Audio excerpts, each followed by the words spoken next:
start streaming now. Okay. All right. And when it says that we're live, all right. So we should be.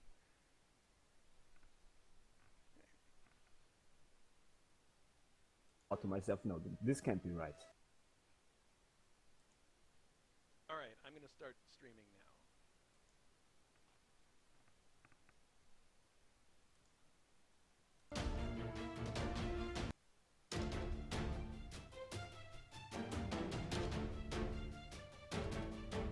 We are live! Historic Sim Racing Organization presents Round 16 of the 1998 Kart Series from Surfers Paradise in Australia. I am Jason White. I'll be your commentator for this race, and joining me on this broadcast is Richard Wilkes. Richard, how are you? Good evening, everyone. Yes. Oh, good evening, Jason. I'm fine. What about you? Oh, I'm doing okay. While we have a moment here, we're entering the warm-up period. Let's take a look at the point standings going in today's race. It's been a story of Rocky Calabrese versus JP Camacho all year long. In fact, they're separated by just 1 point. Rocky with 254 and JP with 253. Real battle royale between those two, Richard. Oh, indeed. On and off the track, unfortunately. Yep, quite acrimonious. Jacob Fredrickson in third place with 109 points, Gerard Rion with 94, and Peter Hlavik from the Czech Republic with 73 points. Sixth is Yves Placé with 66 points. Greg Guassin with 63 is in seventh. Pascal Lefebvre is eighth with 61 points. Matthias Weber 56, and Richard Coxon, this year's Indy 500 winner, with 52. So on indeed, Richard is having a great year. It's unfortunate that he didn't participate in this championship from the beginning, but he sure is a fast guy. Yes, he is. So the cars are in their warm-up period right now, which means that they're going around, hopefully with full tanks. Ooh, oh goodness. Matthias Slowly, Weber, you said. Yeah, Matthias Weber just caught the wall in the first turn, so thankfully we have unlimited backup cars. So that's hopefully hopefully that won't happen for him during the race. Speaking of the track, I'm going to put up an image of the racetrack itself. Track analysis: 2.77 mile street circuit with very, very deadly chicanes. 62 laps for this race, or 2 hours, whichever comes first. So it'll depend on how many yellows there are. If there are full course yellows, then I would think that there's going to be quite a lot of time where they're just tooling around, and we're going to have to see if we can get the 62 laps in. What do you think about that? Well, this usually is a long race.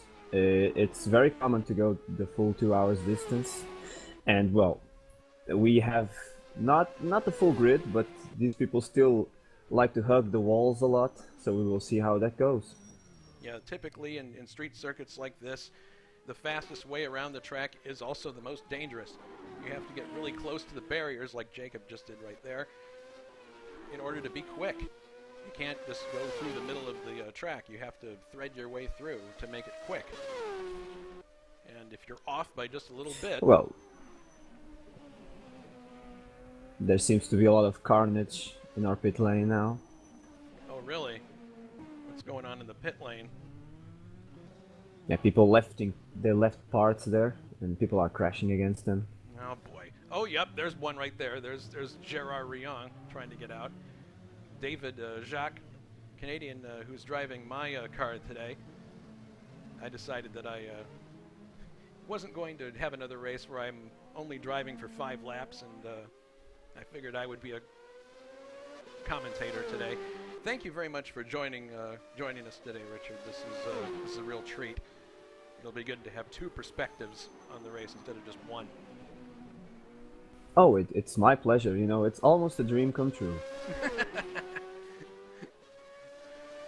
Anyway, so really, for this particular championship, the only real race in the championship is for first between JP and Rocky. The next one Yeah, back is too far back to contend Jacob. yeah, but we are fortunate for that because so it's so common to have a dominating driver on these series, and at least here we have a drama all the way to this long championship. So it will be fun and it will be nice to see who can come up with, at the front at this track. We know that these two haven't been driving as cleanly as they could in the last few races, so Yeah, it's been something of a controversy between these two, but hopefully today that won't be an issue. let's hope they behave as big boys as they are. Well, I think in a race like this, it's going to be a question of being conservative early on in order to get to the end. That old adage, in order to finish first you must finish. Yeah, and if I can say so myself, I would say that maybe Rocky has the outright speed, but JP sure proved to have the racecraft, and he's very consistent, very error-free driver. He can do lots and lots of laps, consistently and without mistakes. So it should be interesting to see these two among, or in between, I should say, these dangerous walls, and to see who comes out on top at the end. Riding on board right now with JP in his Shell-sponsored Reynard. I think where JP is particularly fast compared to other people is when he's entering turns. He seems to trail brake quite well, and that's a technique that a lot of people have trouble getting right, including myself. Yeah, JP brakes really, really late. Even in our touring car series, I can see that he's braking awfully late to every corner. And it's a style that it's very different to my own, for example. But he really likes to go deep into every corner, and that's why I think he's even at home at this kind of twisty track more than maybe the fast-flowing ones.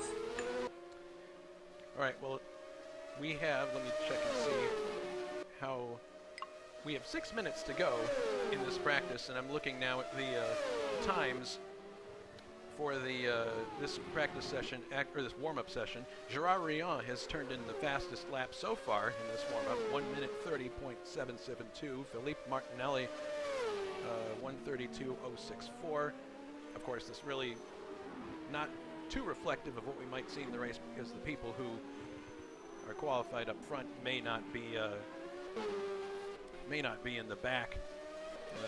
They may be at the front. So once yeah, usually these qualifyings are a bit hectic, and sometimes some fast people start at the back, which is actually worse because we have a lot of accidents because faster people are trying to overtake essentially slower people right at the beginning, and we shall see how that goes in these tight chicanes of this track. Yeah, the chicanes, looking at the track map again, you see them.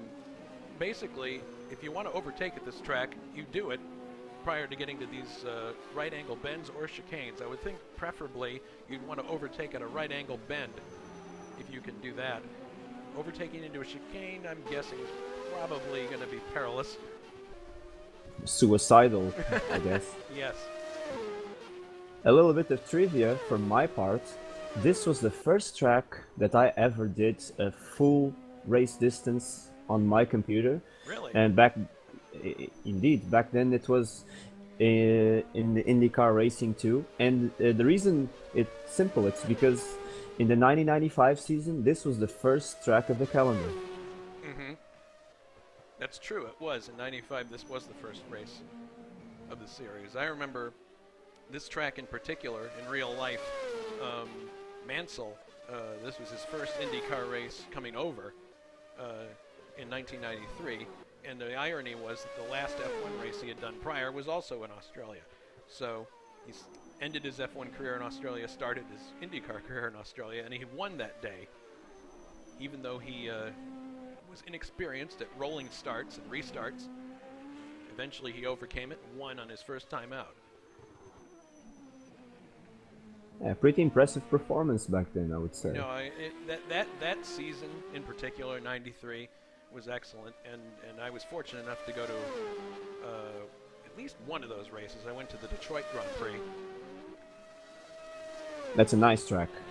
It's good considering how claustrophobic it is. They've made a lot of improvements recently. Being a local, I can tell you that track is now in the hands of the state park and rec department, and they're doing a really good job of restoring the island to a better condition than it was before. So with each year, it's going to be better and better. Oh, that's good to know. Yeah. Bell Island, isn't it? Yeah, I always liken it to Montjuic Park in Spain as far as a racetrack, because it's basically kind of a closed-in park. It has a similar kind of feel to it, at least visually. Yeah, it kind of reminds me of Montreal in a way.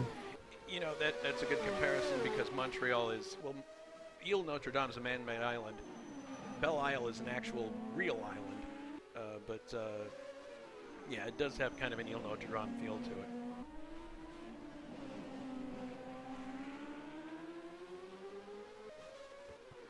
Okay, so 2 minutes to go.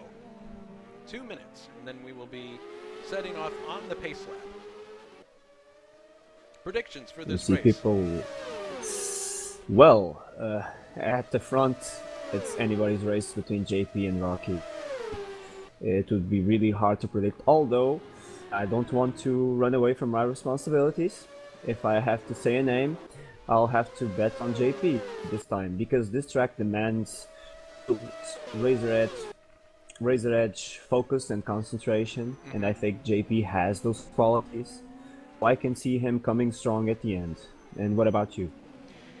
My personal feeling is that JP will, his experience and his precision will carry him through to the win. I wouldn't discount people like Richard Coxon to have a good finish here. He's been away from this series for a bit, but he's back now, and I'm thinking that it's maybe a chance for him to do really well. We'll see. Yeah, Richard, he's really a race mode driver. He always has a very good pace in the races. We saw that at the Indy 500.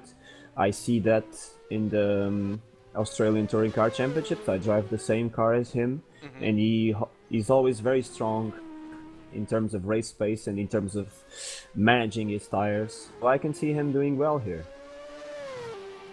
Yep, and we'll know in just a few short minutes here. Of course, this can all goes to the side if they all crash in the beginning. So. Oh, it looks. I'm looking at the connection here, and apparently Mathieu Leclerc says that he is having issues with his wheel and force feedback. So perhaps we'll be down one driver, but you know, those are unfortunate things that you can't prepare for. Yeah, that's a shame. Well, mechanical problems also happens in sim racing. Yeah, it does. My all-time most ridiculous moment of mechanical failure in sim racing: a rabbit chewing through a cord before a start of a race. It actually happened to me. Believe it or not. Okay. well, I guess, Jason, he was conspiring against your participation on that particular race. He must have been. All right, so the warm-up period is now over, and the server is going to click over to the race itself, and then we'll get to see who's actually on the front row. Everybody's wishing each other good luck. It's funny, when we start, everybody's always GLE, GLA, GLHF. Yeah, they are all so nice in the beginning, aren't they? Everybody's nice.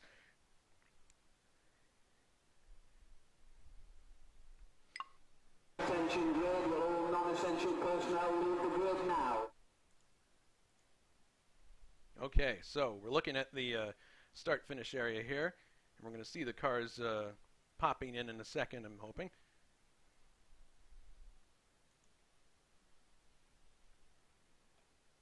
Where are these guys? Maybe we are lagged, or maybe they are taking their time. Maybe.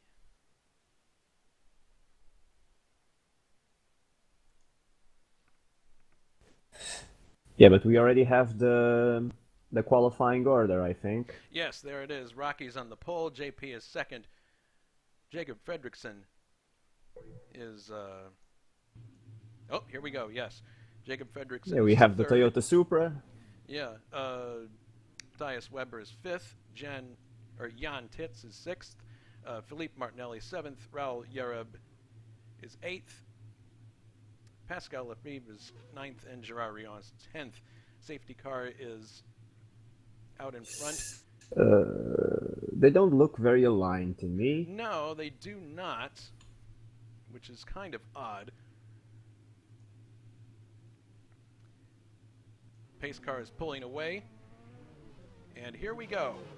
Pace lap.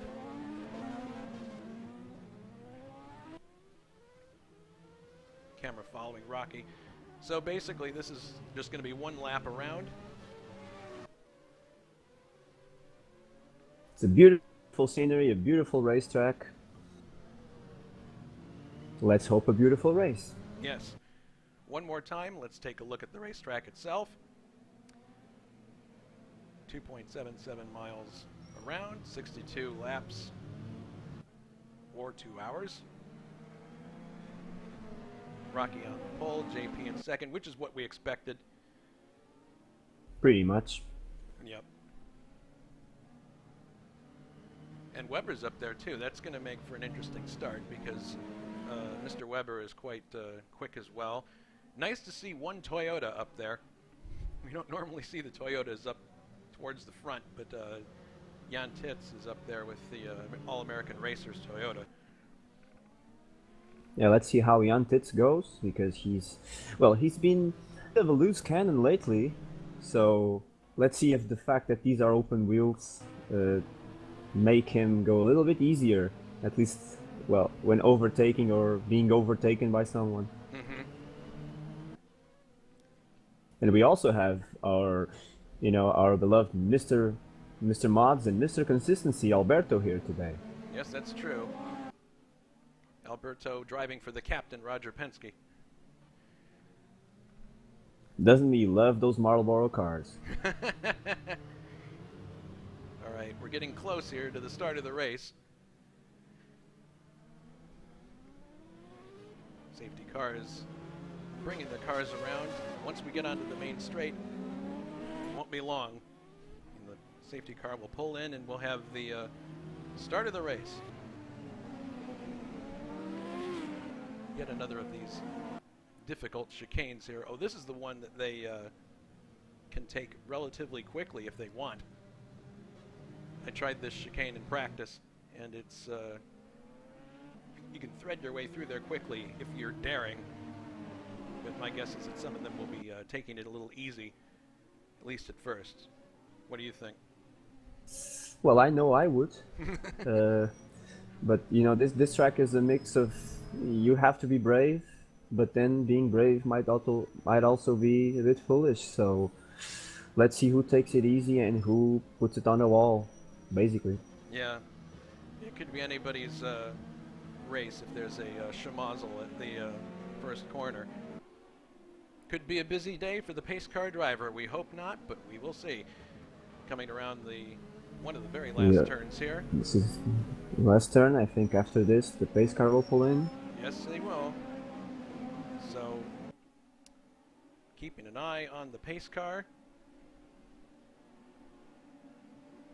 First rows. Looking pretty good, yeah. Pretty well aligned. Well aligned. Yep. Coming down. And the race is underway. Coming down to the first chicane now. Let's see what happens. Oh, JP's in the front. Yep, JP's in the front. See if everybody makes it through okay. looks like everyone's coming through cleanly. Well, Which is that's good a news. surprise. Yeah, that is a big surprise. JP is in first. Rocky is in second. And Matthias Weber is in third. Looking further back, it appears that, yes, Jacob Fredrickson, who is having issues in practice and qualifying, he is in fourth. Mathieu started the race. He started the race. He's in last place, but he's racing. Okay, that's good. That's excellent, because we were concerned about him. Riding with Rocky now. Oh my goodness, they're going quickly through that chicane. Following JP. They're being brave. Yes, they are. Coming down for one of the right left-handers. Yeah, I think everybody's going to play it relatively safe to start. At least that's what I would expect. Well, they have to learn at some point. We had so many DNFs over this season. Oh goodness! Jan Titz just almost had an accident at this really tight turn at the end here, but thankfully didn't have any issues. Lap 1 is complete. Already JP and Rocky pulling away. Yes, they've got a good gap opening up now. And here we have Weber in third place, with Fredrickson following him in fourth. Looking further back, Jan Titz. And Richard overtaking. Oh, yes, Richard. Overtaking Raoul. A nice clean Raoul. pass. Very, very nice. I'm going to take a look at that again. Here's a replay.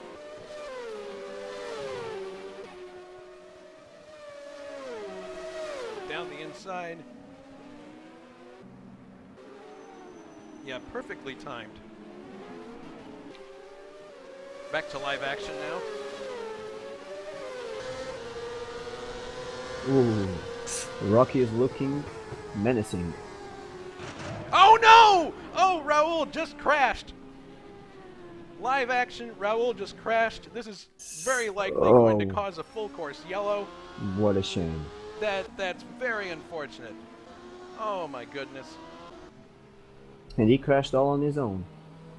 He did. So we have a full course yellow now.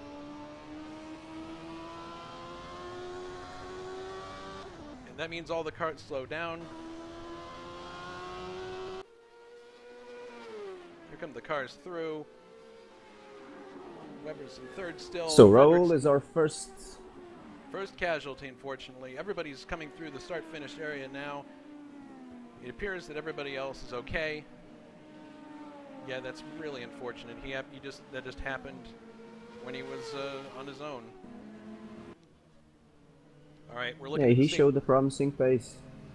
It's too bad. So the safety car is out, and JP is leading. Rocky is second, and Mr. Weber is in third. You don't happen to know how he pronounces his first name, do you? I'm just guessing when I say Matthias. Or is it Matthias? Matthias, I would say. Matthias? Okay. Excellent. That's probably better than I would do. So, one of the nice things about, or interesting aspects of IndyCar racing, Richard, is that when you're under yellow like this and you're at the back of the field, and it's early on, there is a possibility that you might consider going into pits to top off the tank, just to give yourself a little extra distance, because you're going to close right up to everybody before the actual green flag comes out again. You think anybody will do that? Well, actually, now that you mention, I'm seeing that Alberto is in last place, and maybe he did that already. Well, I would say that he probably did not, because according to the rules, the pits are closed at this moment, and they will only open when the server says so. So, so maybe he had his moment on his own, because he's behind Mathieu, which is odd. He was well ahead. Yeah, I would surmise that he had an incident that we just did not see. Or an off-course excursion, or got slowed up, and but when they come by and open the pits here, we can have a look and see if anybody does indeed duck in. Because I know that from previous experience, if you have these early yellows, it's a good opportunity to jump in, fix any damage if you have any, and maybe top off the tank, because you're not going to lose any track position if you're already at the back. It's the impact is minimal. Yeah, but I mean, we are at the second lap of the race, so I don't know if I would pull to the pits so early. Yeah, it's true. Well, they're coming down the straightaway now, so we'll see if anybody ducks in.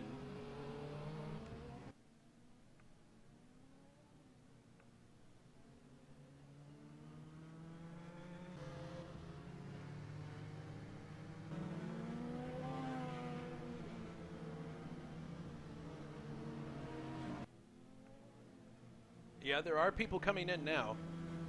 I believe Mathieu is coming in. Yes, he is. And Gerard Rion is coming in. So we have two drivers coming into the pits right now.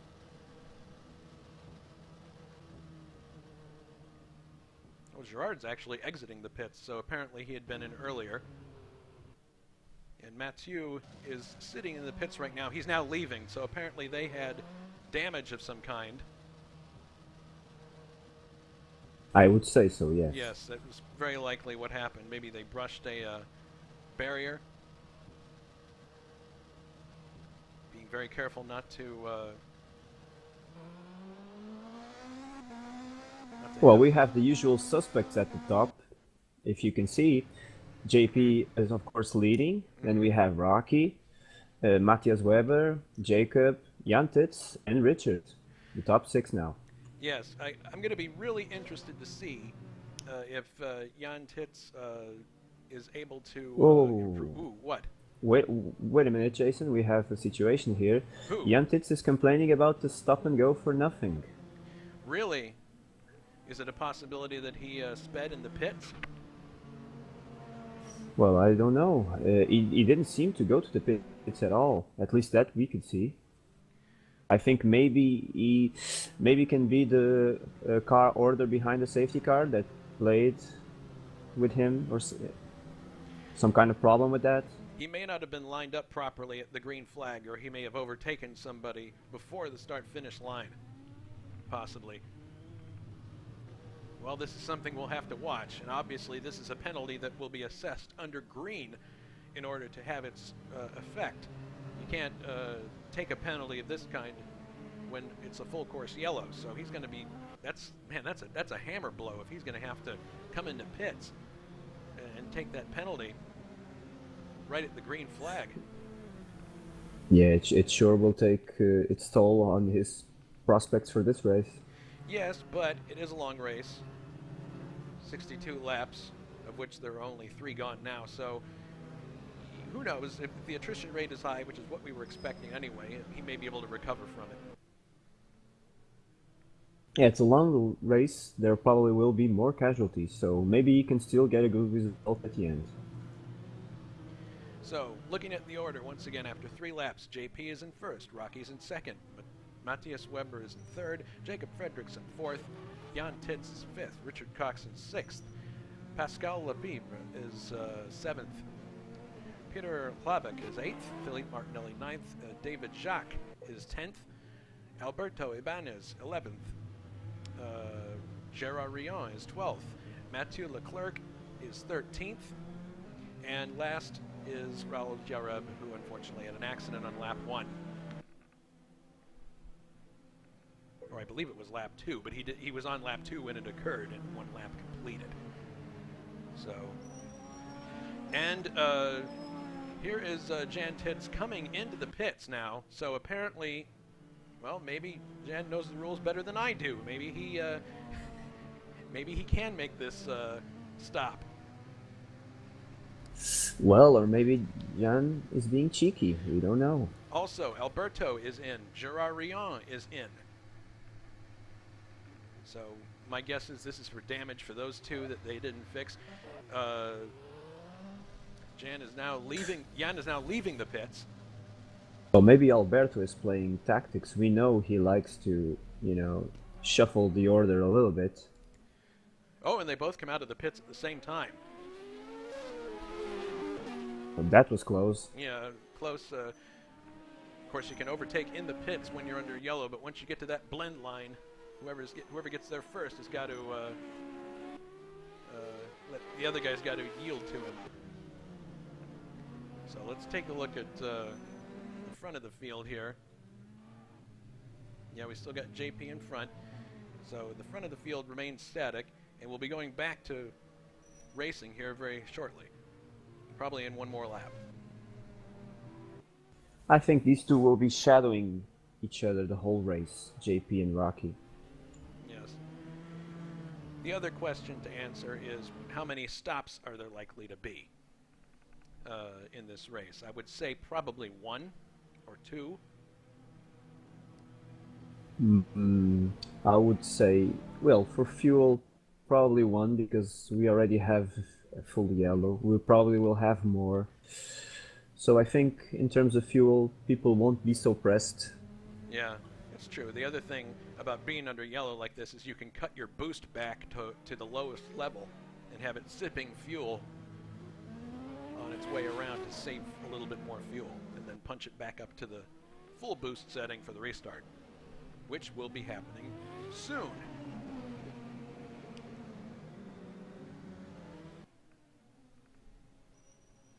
Talking about the mod we are watching these people race, this is a very nice mod for our factor. One of the best, I would say.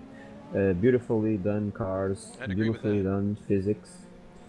It's a treat to race, and it's very accurate. It's a mod that actually it's so good that it's continuing its existence on newer platforms even. Yeah, I mean, when you look at these cars in game, everything is modeled on them. Every detail, every radius, every fillet. Whoever modeled these cars did an absolutely beautiful job. So that's and obviously, it's not an all graphics situation. It's also about, you know, do the physics work well?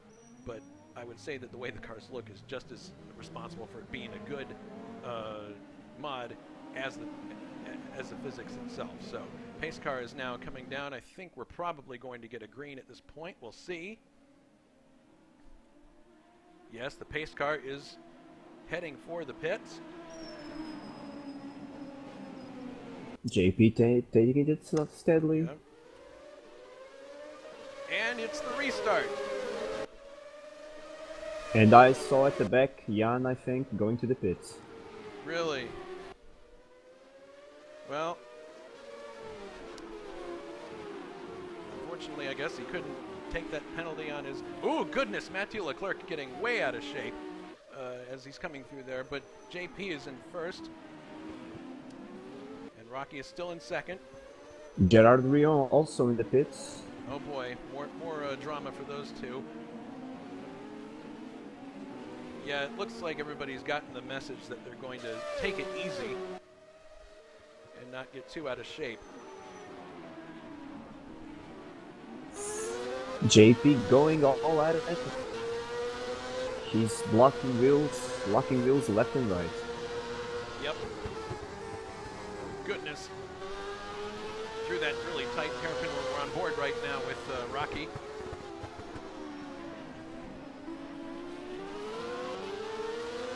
No love lost between these two. No, it's definitely it's been an interesting season in terms of personal acrimony, but thankfully, at least so far, it looks like cooler heads are prevailing. These two are racing quite cleanly. Meanwhile, Richard is looking menacing all over Matthias Weber now. Yeah, here they come through the chicane. Up, Peter Hlavik is having a look at. Oh, Matthias went to the wall. He almost spun it. He hit the wall. He's through turn 1, looking okay at this point. So apparently, does that mean we have another full course yellow? It appears we do. We have, because we have a crash at that chicane in the wall and another DNF, unfortunately. It's Petr. Well, it must be the hardest name to pronounce here. He hit the wall, Yes, I there. think, We're on his looking at the own. replay just now. Yeah, he did. He crashed at the chicane. Looking at it right now.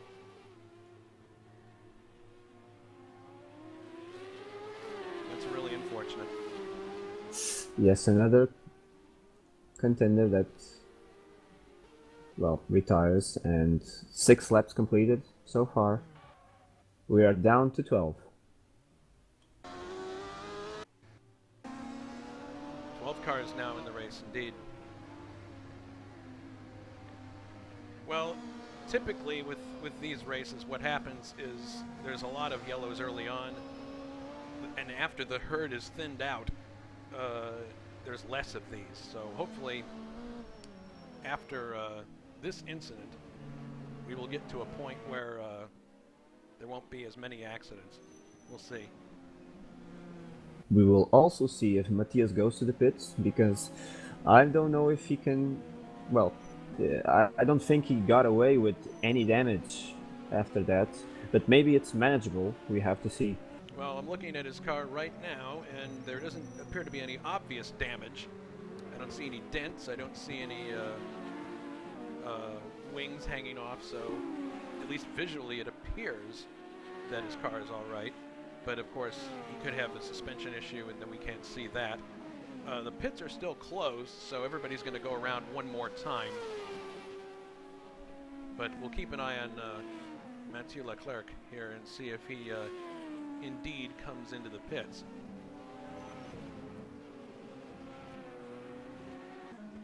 Oh, I got your first Murism. I guess you meant Matthias Weber. Mm-hmm.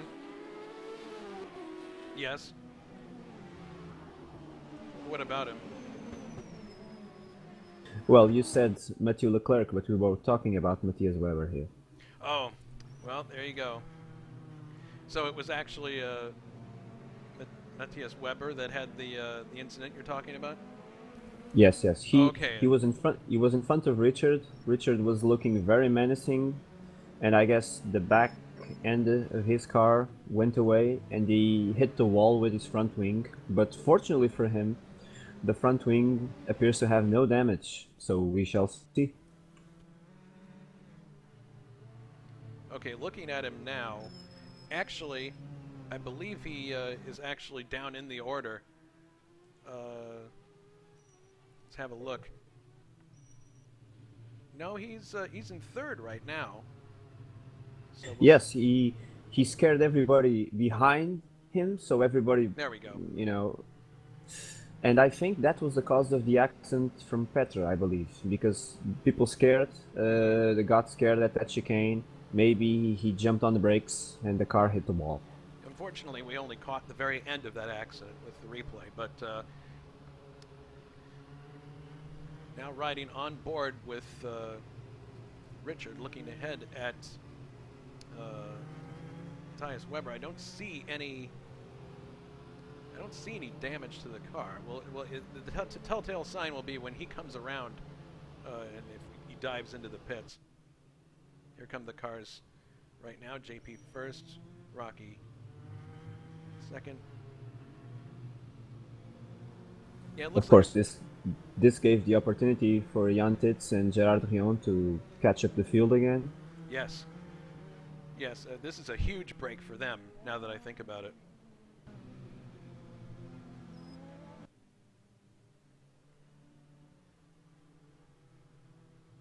Okay, so we're going to see now if indeed Mr. Weber comes into the pits.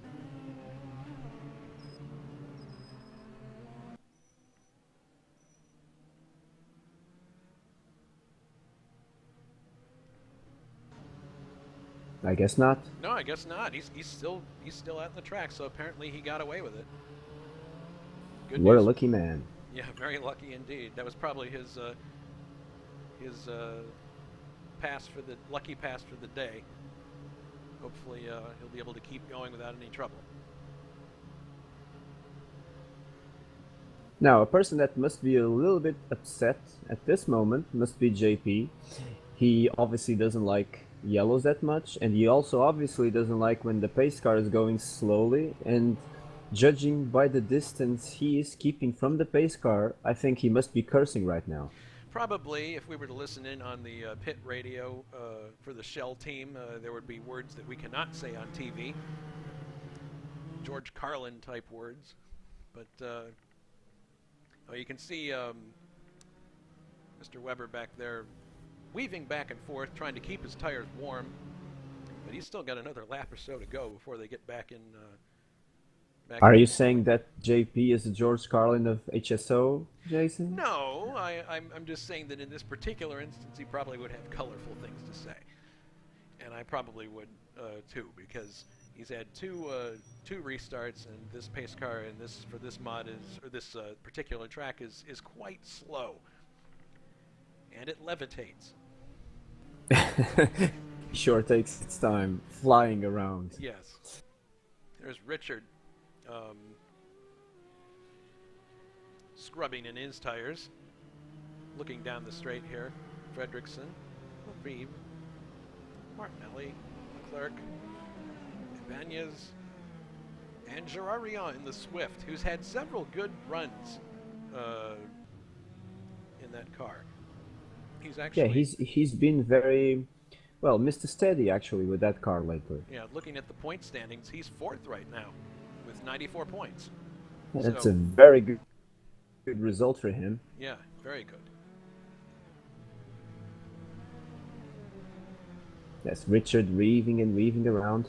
Of course, one of his secrets is always keeping the tires and the temperature as well. So he knows what he's doing. Yeah, he knows that if they get cold, especially here, you might not be able to stop in time. And that's certainly something you don't want to happen on a road course. Recapping the standings now, JP is in first after 8 laps for Team Rahal. Second is Rocky Calabrese in the Target Chip Ganassi Racing Reynard. Third is Matthias Weber. Fourth is Richard Coxon, Paint and Coin Racing. Oh, Matthias Weber is Bettenhausen team. The Bettenhausen's having a good run today. Fifth, Jacob Fredrickson. Sixth, Pascal Labibre. Seventh is Philippe Martinelli. Eighth, Mathieu Leclerc. Ninth, Alberto Ibanez. 10th, Jan Titz. 11th, Gerard Rion. 12th, David Jacques. 13th, Peter Hlavik. And it appears that Gerard Rion is going to serve a longest line penalty. So apparently the kart officials have said that he is going too slow, so he's going to be put at the back. So that's unfortunate.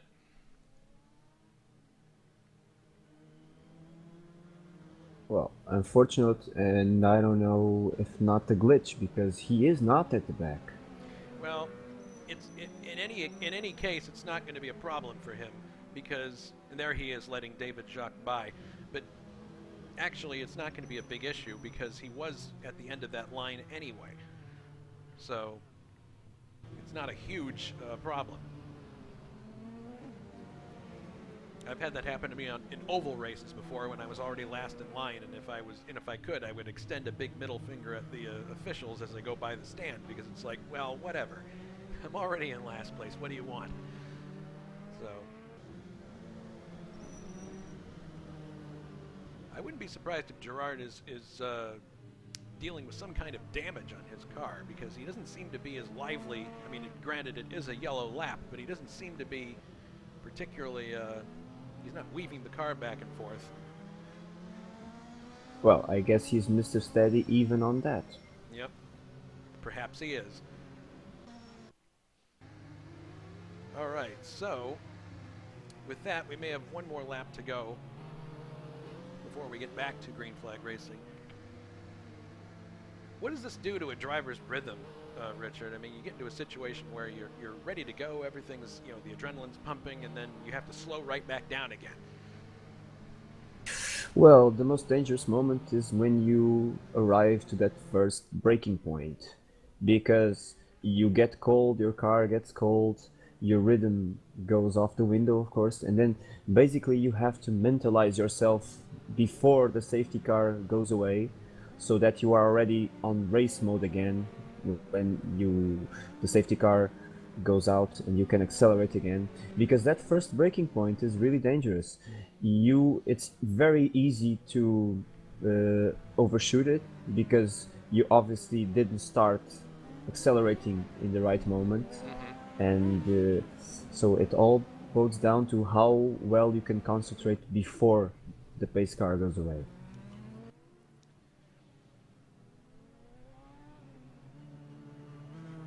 The other thing too is that when you get into a situation like this, everyone gets really keyed up, and everybody always tells themselves, "Oh, I'm going to take it easy. I'm not going to do anything silly." But it's easy to say that under yellow, but as soon as that light turns green, sometimes that goes out the window, and the red Well, mist takes over. indeed, it's always a battle between your sensitivity and your ambition. All right, we're coming down now, and we'll see if we indeed get a restart. Now, JP in front, Rocky in second, and Matthias Weber is in third. People warming their tires. Yes, the pace car is coming in.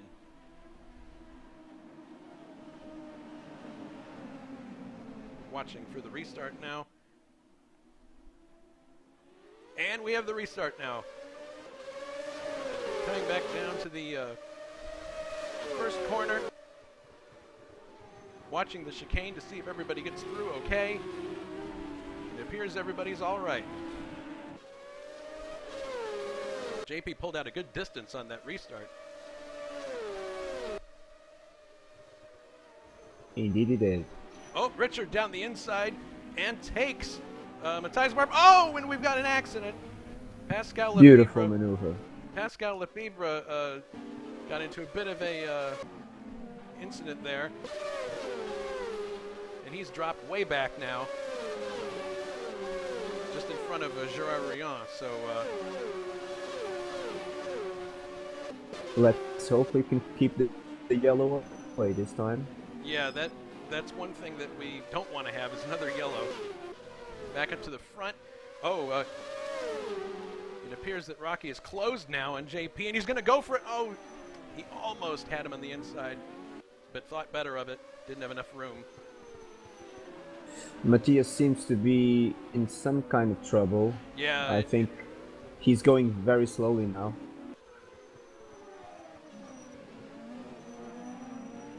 Having a look at his car now. Yes, he is. He's holding up Jacob Fredrickson, who is trying to get by him on the inside now. Yeah, it appears that maybe the left front is deranged slightly. What can you see from your point of view, Richard? I have to agree with you. I think he must have some sort of maybe steering problem. He's getting a lot of understeer on those corners. I'm looking at the wheels right now, and the front left wheel looks bent to me. It looks like it almost has an oval style positive camber on the inside. Yeah, he's clearly struggling with that car. So Jacob Fredrickson. I guess he wasn't so lucky after all. Yep. And now Jacob is in the unenviable situation of trying to find a way by. He takes a look here, but it's not going to happen. Meanwhile, we have Richard Cox in third place. Nice to see that my prediction is kind of sort of coming true. We'll see how he does. Now it looks like Weber's got a little bit more distance, so maybe he's just having to adjust to the way the car drives now. Because you've been in this situation before, Richard, I'm sure, where you have some kind of an incident, your car is slightly damaged, not enough to take you out of the race, but you're in a situation where you have to basically relearn how to drive the car. Oh yes, yes. And in his case, if he just has oops, there seems to be another yellow now. Oh goodness, what happened now? Oh goodness, it's Philippe Philippe Martinelli. Martinelli. Philippe Martinelli has had an incident. Trying to find him here. No, it's already, unfortunately we can't see the replay. It happened too far back, but So he is out of the race, and we have gone back to another full course yellow. Well, we thought this would be a race of attrition, and it is turning out to be just that. Well, these are hard cars to drive. Even if you are driving on your own, trying to keep it steady, they can still bite you. So 12 laps completed, and Philippe will be classified 12th, which means actually that he will get 1 point. So that won't be that'll be a small consolation, but at least he won't walk away empty-handed. JP still leads with 12 laps complete. Rocky is in second. Richard Cox in third. Matthias Weber is fourth. Jacob Fredrickson is fifth. Jan Titz is sixth. Mathieu Leclerc in seventh after a trouble-filled start, which is pretty cool. Pascal, who was having issues earlier, nearly had a pretty severe incident that we caught live on camera. He's in eighth. Ninth is David Jacques. 10th is Gerard Rion. And 11th, and the last car running, Alberto Ibanez in the Marlboro Team Penske. It's good to see him still running around. Well, I know that if you're not one of the drivers who's at the very front of these races on a regular basis, this is what you hope you can do, is survive the first 10 or 12 laps, which is what these people have done, and then get to a situation where you basically pace yourself and have a good finish at the end. Because I think a lot of people would agree that JP and Rocky are in a class all by themselves, not just in the point standings, but in terms of their driving skill. And competing on their level in a lot of races is just simply something they can't do unless one or the other has an incident of some kind that they have to recover from. Okay, now this is interesting. JP is pulling alongside the safety car. What's going on there? He ducks back behind it. Oops, sorry No, there, Jason. Go ahead. Well, I believe maybe the angriest man in motorsport is having a few words with the safety car driver himself. Trying to encourage him to go That's faster. all I can imagine from that. I guess so. Yeah, he looks rather agitated there, which actually could play right into the hands of Rocky. The old adage, don't drive angry. When you get frustrated, it's easier to make mistakes, although I cannot, for the life of me, think of a time where JP has made a serious mistake. At least not recently. Yeah, No, I guess if Rocky is expecting that, he won't get much luck.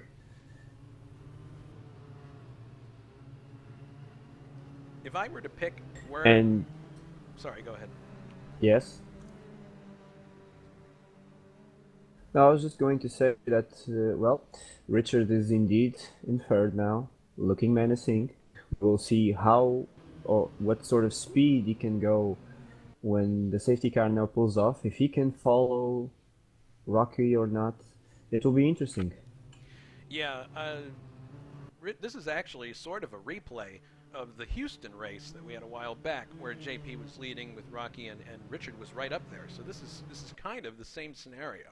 Unfortunately, Richard had an accident in that race and was unable to continue, so this would be a chance at redemption for him. He's driving a car that, definitely a quick one. It used to be driven by Mr. Weber earlier in the season. So we'll see if he can make any inroads as they go back to green here. If I had to pick between these three people here, who I wanted to be in this scenario, I'd say I'd be Richard, because he doesn't have anything to gain in the championship necessarily, and everything to lose if he gets into an unnecessary accident. Would you agree with that? Oh, absolutely. He has everything, all the motivation, all the bragging rights to go at it, try to win the race, try to beat the two dominant players in this championship.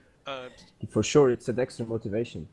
Sorry to interrupt. Ooh, what happened? We have a great deal of people coming into the pits right now. David Jacques is in, Matthias Weber is in, Jan Titz is in, and Pascal Lefebvre is in. So, lots and lots of... I can't look at the pit lane because we have all these big Duracell batteries in the way.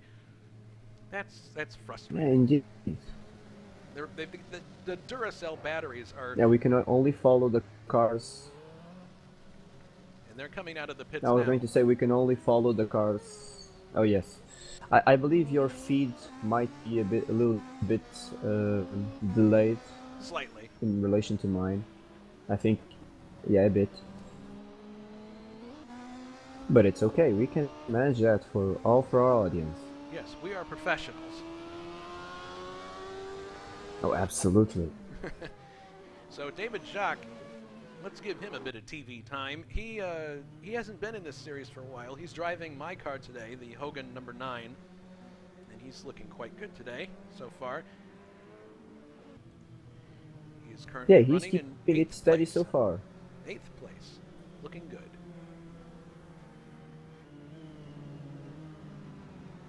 Yeah, of course, we should give TV time to all these drivers because we all like to see a full grid. And sometimes it's easy to overlook the people who are here just to just to make their race because they are also a part of this. It wouldn't be much fun if we had only the two at the top or the three Yeah, at the top. exactly. And Looking at Alberto Ibanez now, the one of the HSO physics experts. He is having a good run in the Marlboro Team Penske car in 6th place right now, and he's another one who doesn't often get to race um, in competition. His participation is sometimes sporadic, but again, a driver who's very passionate about this hobby we call sim racing, and it's good to see him having a good run so far. yes, and he also has a fondness for American racing series. I mean, he's the big name behind our, or one of the big names behind our USAC 1973 mod. So he did pretty well in the Indy 500 mod. So it's always good to see him here at the track, enjoying what he created, basically, many times.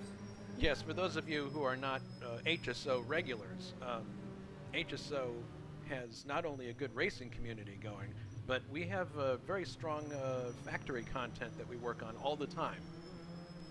We're always looking to come up with something new that will impress everybody and make for exciting sim racing. So if you've never been to our community before, come on by and have a look. There's always open races going on, and we'd love to see you. It appears that Alberto is coming back in the pits one more time. Yes, I believe now he must be playing tactics. Yes, I guess he will. I would say so.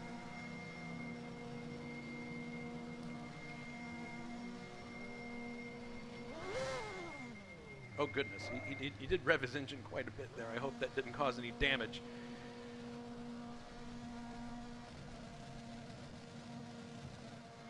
Oh, there he goes. Another regular. It was, well, the driver who just retired, Philip Martinelli. He is Yes. a regular driver in many series. He's not one of the fastest, although not one of the slowest also, but he's always there. If Alberto was sporadic in his participation, Philip is the total opposite. He Hmm. is a mainstay in our grids, always there giving people He's clean partic- racing, I should say. he's particularly active, and correct me if I'm wrong, in the touring car races on Wednesday nights rather than Oh yes, Sundays. he's almost always there, at least that I can see. So just to recap, we have 33% of the race completed, 15 laps out of 62. So actually, a third of the race is gone already. Quite surprising considering that we've been under yellow for most of it. Um, JP is Well, leading. I would say it's a little less boring for us than it might be for them. Yes, we get to sit and watch all the melee occur, and they get to tool around after the fact while we get to talk about uh, various talking points in the series. Oh, goodness. People going to extreme lengths to try to keep their tires warm. Just saw Richard there lighting his rear tires up.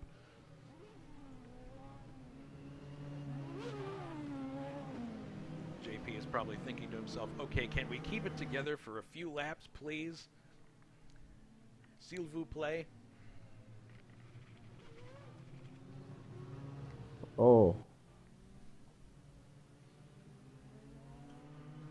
You see something? Well, it's hard to tell. It's hard to tell. What specifically are you looking at? Well, to be honest, now I was looking to Pascal Lepie, trying to see if he. Well, I was trying to see people's lap times here. I wanted to see what sort of pace they were running. Yeah.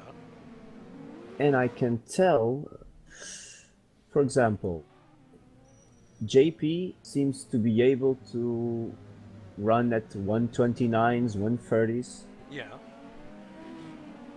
Oh, and the slowest cars are, well, I would say 7 seconds away from his time. And I guess we are going green now. Yes, we're going back to green flag racing now. Pace car pulls in. Watch for that green light to come on. There it is, restart. Coming back down to first turn again. Making sure everybody makes it through okay. No issues. Oh, goodness, David Jacques getting way out of shape. And it seemed he got some damage. Mm-hmm. He might have. Part of me was thinking that might have been ping, but maybe it was not. Pascal Lefebvre down the inside trying to take Matthew Leclerc. Looks like he got it. Ooh, the race at the front is really now. Well, we're back looking at the front now. Rocky down the inside. Looks like he's going to go by JP and, oh goodness, into the chicane. Oh, so close. My goodness. As they would say in France, ooh la la. But everybody's still clean. There's no, didn't look like there was any contact. Here he is trying again down the inside. He's got him this time. He's got him. Rocky. Clean pass on Very the inside. Clean. JP's fighting back, though. He's not going to take this line down. We have a new leader in Surfer's Paradise. Meanwhile, Richard the Coxter Coxon. The Coxter. Looking at all this. Yes, Richard has got what we call the $75 seat for all this action. He's not going to, he doesn't want to get in the middle of all this. I'm thinking at this point he's watching points. Would you agree? Oh, for sure. He's playing the waiting game. Yes. So here comes everybody through. Yes, there is a really hot battle going on between Mr. Weber and Mr. Lepie that we'll have to check out here once the racing at the front cools down. I believe Rocky might have the pace. He seems to be pulling away just a little bit. Possibly, yes. Let's take a look further back in the field. Yeah, Weber has pulled out a little bit of a distance on Pascal now, and Mathieu Leclerc is behind the two of them, so it looks like that's calmed down. Davy Jacques seems to be slowly at the back of the field. Let's see if we can pick him up. Yeah, here he is, David Jacques. Yeah, it appears that he's running off the pace, so he might have something wrong with his car. We'll have to keep an eye on that. He might have to come into the pits. Meanwhile... Ooh. What? Rocky put the pedal to the metal. The 126.9 this last lap. Well, it would certainly appear that way because he's pulled out a big lead on JP as they come down the start-finish straight again. Just for you to compare, JP's lap time was 128.1. Versus Rocky's one more time, which was... 126.9, so over a second quicker. That is an incredible difference. So now it's a situation maybe of pit tactics, unless JP can catch back up again. Richard is holding a similar gap to JP. Let's have a look. Yes, Rich have the same pace as JP at the moment. And then behind them is Jacob Fredrickson. And these top four are now starting to settle into what we consider more of a race pace at this point. So we'll see what happens coming up to the first pit stop, whenever that tends to be. It's really difficult to predict because people could be running different boost settings and we wouldn't know. But yes, Rocky is now pulling out a massive lead at this point. He's something definitely, you start to wonder about JP's car, if something might have happened. Perhaps there was contact in that overtaking maneuver. Well, JP is trying to follow. He improved by 1 second his lap time now. Okay. So he's definitely trying to chase him down. There's a massive gap back to the next car, Gerard Rion. From, Uh-oh. Something what? happened to Richard. Richard. Yes, Richard is out. Oh, goodness. Yes. I see there's a, yeah, he's, yep, Richard is out. Shoot. That's really unfortunate. Well, it's one of the first front runners to go out, I guess. Yeah. And it was on his own, I believe. Oh, I believe he tried to chase down JP and the car ran away from him. All right, we're back to live action now. So yes, Richard is now out of the race. That leaves 10 cars, unfortunately, and that would mean, I believe, we have gone to a full course yellow. Let's see what the pace of, yes, we have. So this might give time to JP to assess the situation, Yeah. think about if he can maybe chase back Rocky again, or if he should stop for a possible pit stop now. Yeah, it really is a question of, maybe he does come into the pits now and make that early stop, and then with the penalty, obviously, of having to fight his way back through traffic, but it's JP, so he may not have an issue with that. And then Rocky pits later, and perhaps he has a quicker pit stop than Rocky does, and gets back out in front. We'll have to see. But that was really exciting for a moment there. The two of them going at it. Excellent racing. Indeed, and we are now at the point of the race that things can get interesting tactically, because we are with 40% of the race run, so it might be time for an ambitious pit stop if someone wants to go all the way to the end. So we have to keep an eye on that. Recapping the standings at 20 laps, Rocky Calabrese is in first, JP Camanjo second, Jacob Fredrickson is third, Team Rahal in second and third places. Gerard Rion is fourth for De La Peña Motorsports, fifth is Matthias Weber for Bettenhausen Team Aliamax, sixth is Jan Titz, All-American Racers, seventh is Pascal Lefebvre, Newman Haas Racing, eighth is Mathieu Leclerc, Team Cool Green, ninth is Alberto Ibanez, Marlboro Team Penske, 10th, David Jacques in the Hogan Racing, Reynard, 11th, and out of the race is Richard Coxon, 12th is Philippe Martinelli, and 13th is Peter Hlavik, 14th, and dead last, unfortunately, Raul Jareb.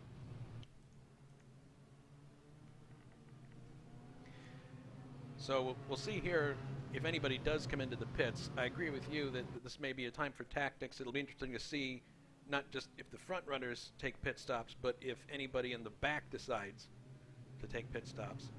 At this point, with only 10 runners, wouldn't you would probably figure that people in the back would be quite liberal with the pit stops, taking a page from Crazy Mike's playbook? Oh, I'm sure they have nothing to lose at this point, although I mean, they all know that they will score points at this point. so they can try all the crazy tactics they want to try to get at least a few places up the order. It's I will go out and say here that maybe the final podium might surprise us. It may, it may. So, oh, we do have one person coming into the pits. Jacob Fredrickson is coming in. JP's staying out. So, And this is not unheard coming from Jacob. He had some great results in the past because of stopping at precisely the right moment. So we will see how that pans out for him. David Jacques is also in the pits right now. So apparently he's trying to fix whatever's wrong with his car. And again, for him, he has little to lose with all the attrition. And he was telling me yesterday that what he definitely wants to do is finish this race. So if he can do that, you know, he's going to pace himself and try to keep the car healthy towards the end. So we'll see what happens.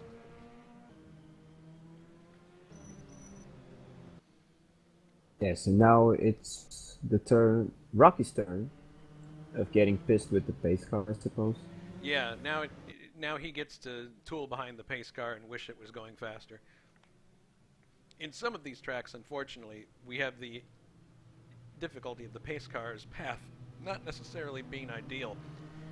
I would indeed say that in some cases it brake checks the entire field before a green flag, especially on ovals, and that's been known to cause some issues. I think we had some issues along those lines at the US 500, but it doesn't appear that that's the case here. The pace car seems to pull in and leave a lot of room prior to the start. The entry to the pit lane is quite early compared to other road courses. And they go slower too, so Yeah. it's less of an issue. And speaking of that, you, Jason, you took part in some of these races of this championship. Do you think it's more dangerous out there on ovals or on street courses like this one? That is a really tough call. I don't know. I would probably say, well, it depends on the oval.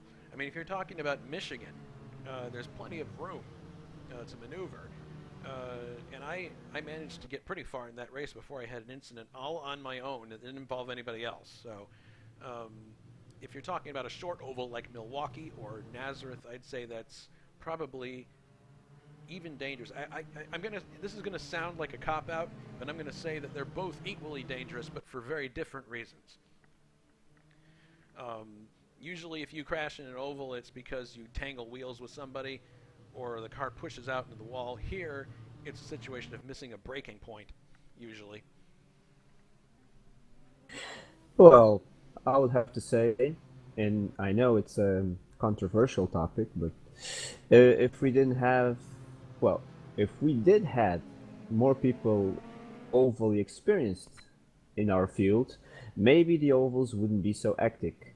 I guess we have a lot of European and South American drivers who never raced on an oval before, and they just drive like if they are driving on a road course, and you can't do that in an oval. Yeah, driving on an oval is a very different prospect. We're going to take one more tour around here, it appears, and then we'll probably be back to green flag racing again. Oh, and we've got more people coming in. Matthew Leclerc and Alberto Ibanez, both in the pits.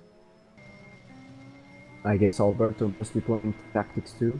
Yes, I would say so. Penske We have cars. 45 of the distance completed, so I believe it's indeed possible to go all the way if you conserve fuel. What do you think?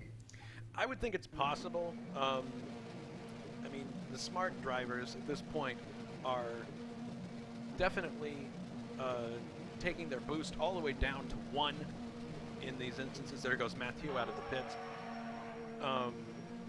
But I'm quite certain that everybody's thinking about a fuel economy game right now. They don't want to, you turn back the boost when you're under yellow, you conserve fuel, you tool around as slow as possible. That's the grand irony, is that everybody at the front may curse the pace car, but in reality, they're making it easier for everybody because we're going slower and using less fuel.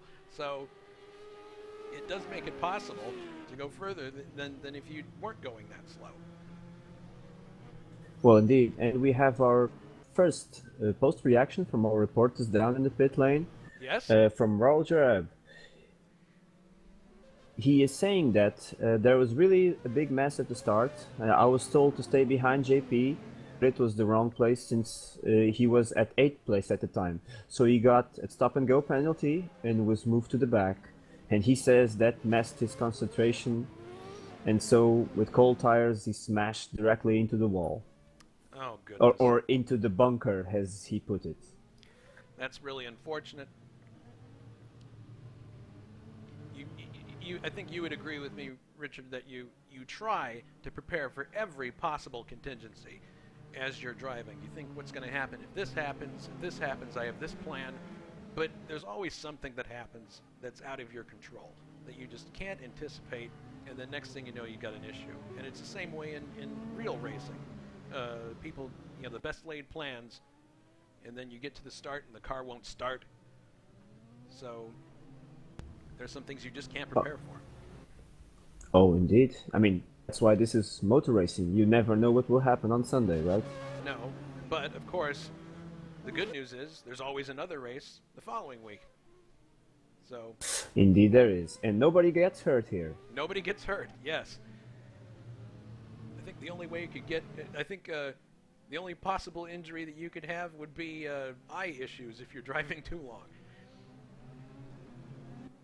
Yeah, although we are talking, but some of our staff, some of our drivers, well, they sometimes complain of muscular pains and of the sort, and some people are not the most healthy. So, sometimes that fitness can also be an issue here. Not only physical, but mental fitness as well, I would say. All right, we should be getting a green this time by. Watching the pace car. Yes, the pace car's heading in.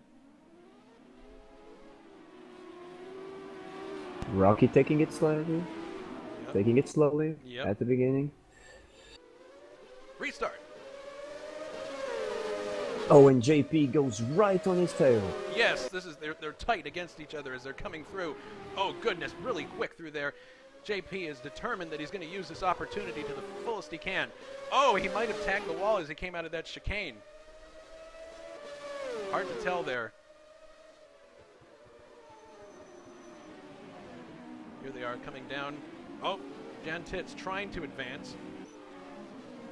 Appears not to have, but this is JP's golden opportunity. There won't be many more yellows, I don't think.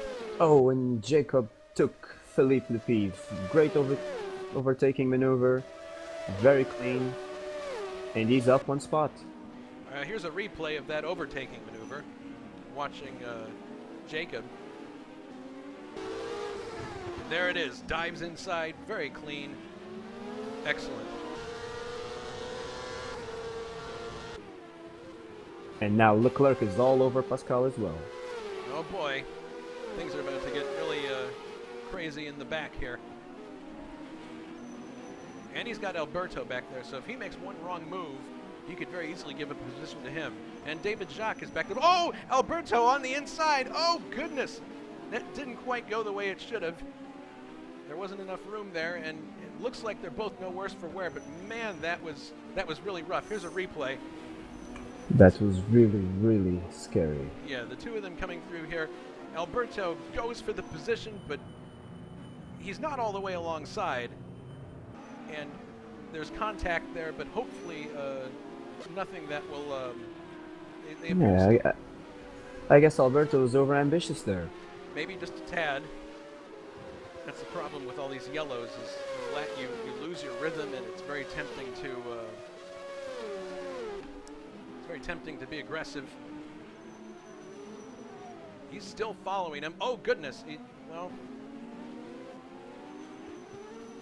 Looked like he was going to go for another attempt there, but he did not. Looking backwards now from Mathieu Leclerc's car. He's pulled out a little bit of a distance. Alberto looking again, trying, but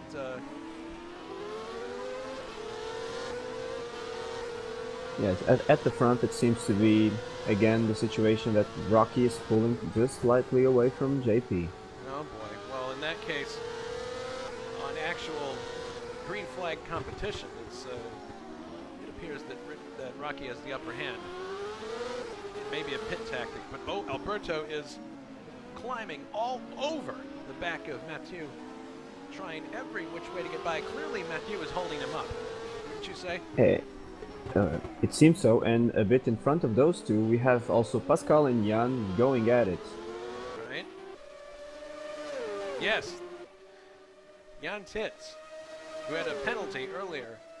And here comes Pascal down the outside. No, there's no room there. Thought better of it. Definitely, the Toyota seems to be struggling on these long straights against the Cosworth engine. Yes, I think we would both agree that if Jan is going to have a good race, it would be on handling terms and not so much. Oh, Pascal had a chance to look there, but braked very late. Oh, they touched. They did. I think they touched a bit. They just briefly did, but everybody seems okay. And oh, Pascal hit the wall. He hit the wall on the inside. Oh goodness! Let's see if he has some damage. Pascal has slowed right down. Looking at the replay now, on board in his car. Let's see what happens here as he goes into the next corner. Brakes. Yes, he clipped the wall on the left side. Ooh, and I think maybe Alberto also clipped the wall. Oh, goodness. Ooh, he clipped the wall hard. He hit it hard. He spun out. Oh, goodness. Okay, well, we're going to look at the replay now. Yes, he lost his rear wing. Looking at the replay now. Alberto. And he's out of the race. Oh, no. Yes, he clipped. Oh, goodness. He just clipped the wall there. Oh, and David Jacques almost ran into him coming off the corner. Yeah, that's really. Oh, and he pulled straight off. Yep, he's out of the race. That's very unfortunate. Now, I don't know if we will have a full course yellow or not because he pulled off the track. It doesn't appear that we will. Everybody's still running at speed. I don't see any, because usually when a full course yellow is thrown, everybody suddenly slows down. But the running order now is Rocky in first, JP in second, and then there's a long gap, a very long gap back to Mr. Weber, who's third, Gerard Rion is fourth, and Jacob Fredrickson is fifth. Or is Rion one lap down? No, he is. He is in fourth. He is Mr. Consistency again. Yeah, there we go. Everybody else at the back seems to be spread out a bit now. So, and again, we're seeing the same thing played out here. Rocky is pulling away from JP. So that was another opportunity that he had that, unfortunately, I think it's gone away now. It's going to be a question more of pit strategy. I gotta say though, Alberto, he showed, the real professional that he is, because he pulled the car out of the track, and by doing that, he avoided the full course penalty. Yeah, he did. He could have actually probably taken the car around to the pits and gotten the wing put back on, but he decided the better thing to do at that point was to just pull into the pits. I know I've spoken to Alberto on a number of occasions, and he said that he doesn't have enough time to practice. And when you haven't had that much time to practice, sometimes you just say to yourself, you know what, I'm just going to call it a day. And I understand that. I can see how that's the case. If you haven't practiced as much, you have less invested. And I suppose, well, he was already running down the order. He would probably be facing a long time in the pits to fix the suspension and the wing. So I guess he just called it a day indeed. Now we're watching Matthias Weber, Gerard Rion, and Jacob Fredrickson. Jacob had that earlier pit stop. And these three are running very close together. This is the best battle on the circuit at the moment. And Gerard is coming under a pretty heavy attack from Jacob right now. Jacob, definitely no slouch. He's having a look on the inside there, but can't get it done. He wants it. He wants it. He wants it hard. Oh goodness. Well, there he just got it. Gerard pulled off to the side and let him by for some reason. So maybe Gerard is having an issue of some kind. But but he just basically gave that corner up. He very clearly pulled to the inside. Now, I'm not sure if he pulled to the inside or if the back end ran away from him. He lost a lot of ground suddenly. Yeah, it's possible that was the case. But now Fredrickson is right up with Weber. The two of them right together, so we may see something really interesting here. He's got the Alliamax billboard in his face right now. Oh, and he goes down the inside. Oh no, there's contact. Ooh. Two of them, they touched. They slightly touched. I don't think there was any damage or something, but looking at the replay was really, now, really close. As they come through, let's have a look at the replay. Coming through on the inside, yes, there was contact at the back end very briefly. Hopefully that wasn't. Well, now it appears that may have cost Jacob, if not because of damage, then just in terms of time, because he's now further behind Mr. Weber. Gerard's sitting back there going, well, I'll just let these two go at it. Oh, and by the way, Jason, yes. We seem to have another retirement. Pascal. Oh, goodness. He is out of the race. Oh, shoot. That is very unfortunate. Yes, Pascal indeed is out of the race. One of our quicker drivers, too. Particularly quick on ovals. And I'm not certain, but I believe we may be going to a full course yellow. I think so, yes, we are. We didn't see the accident, but it was enough to call back the safety car. Yep, accident. So there are now 8 cars left in the race, Alberto being the previous one that retired because of suspension damage. So apparently it wasn't just the wing that was causing him issues. He had apparently damage as well. So we are pretty much past half distance. Well, according to...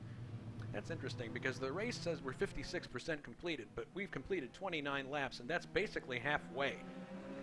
So I would say that our server estimates are overly optimistic.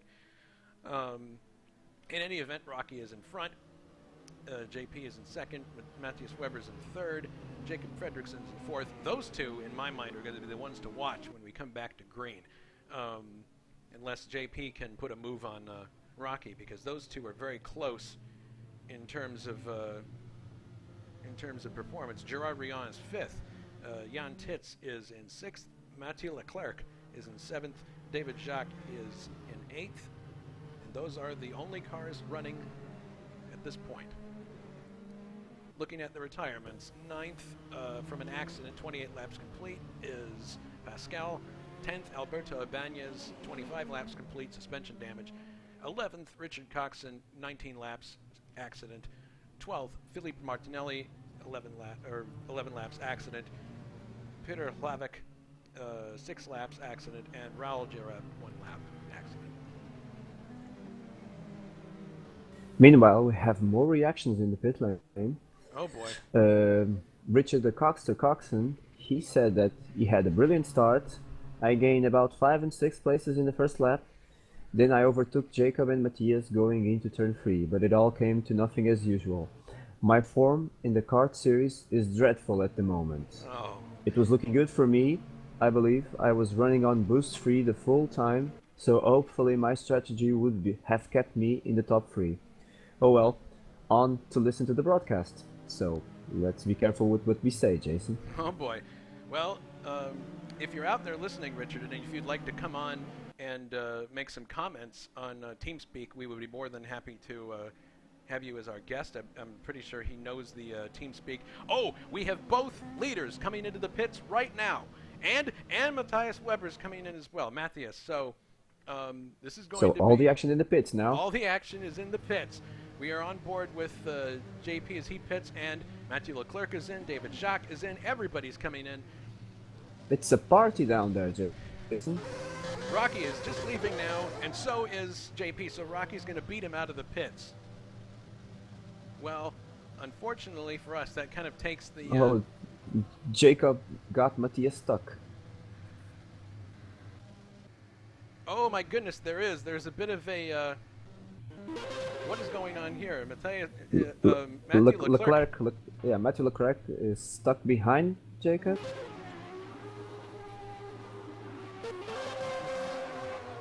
Well, So now he they're. had to wait that Jacob finished his pit stop so he can go, well, Oh my back to the track, goodness. basically. So his pit stall was overlapping with Jacobs. Oh goodness, we're going to be hearing about that in the forum. Well, Not I'm sure, good. Jason. Goodness. More drama. Meanwhile, we also have Alberto's reaction. He also had a penalty, it seems. Really? Yes, behind safety car. He said basically what you said. I had zero training and came in the last moment, was awfully out of the pace, went on to do some laps as grid filler and lasted more than expected.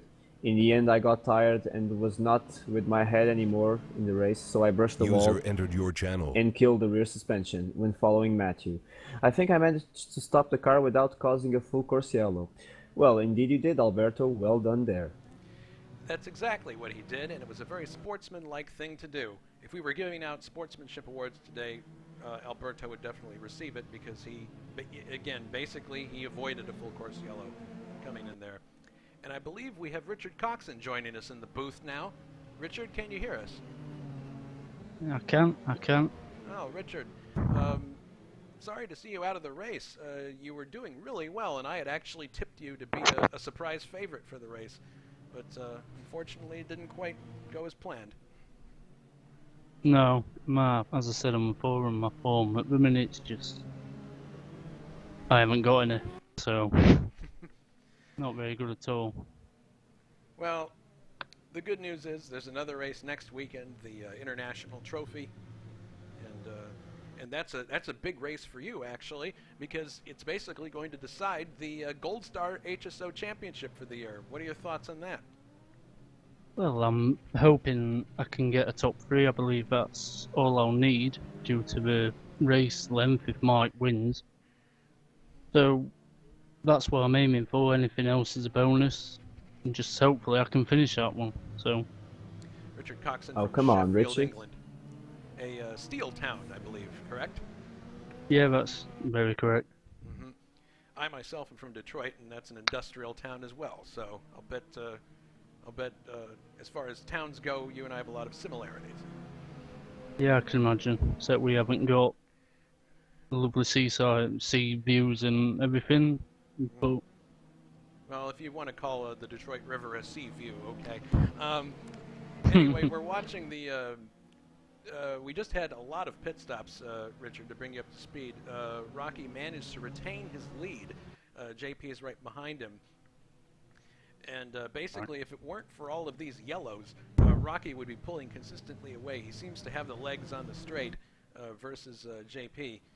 So really it's a question of can JP capitalize on a restart, because they've already made their pit stops, taking advantage of the yellows. So it's really going to be down to who can take advantage, it looks as if. What are your thoughts on that? well, excuse me. It's interesting how it'll pan out. Hopefully JP can keep a bit of pace with Rocky, but if not, then it may be another win for Rocky. Gerard Rion having another excellent run in third place with the Swift, and Jan Titz in the All-American Racers Toyota. That's a surprise, actually. He's not driving, I think most people would agree that he's not driving with the best equipment out there, but He's not. But he's able to run near the front. This says a lot about his ability. And Gerard has been consistent most of the year, driving really, really quickly and consistently, and usually coming from the back in a lot of races. He always seems very strong on ovals as well.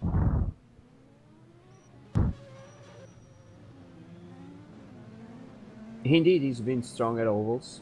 His best results, I think, were on ovals. And Richard, since you are here, Do you reckon you could keep up with JP and Rocky? No, not this time. At previous races maybe, but I just didn't have confidence in the car fully, and my straight line speed was a lot lower than theirs. I think they had an extra 5 mph on me or something, if not more. Did you suffer any damage via the chicanes prior to your retirement? No, I hadn't brushed any of them, really.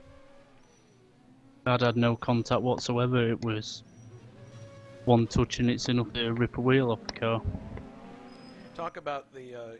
Do you think that the full course yellows had anything to do with your incident? Just the fact that it's really hard to maintain concentration when you keep stopping, starting, stopping, starting. Did that have anything to do with it, you think?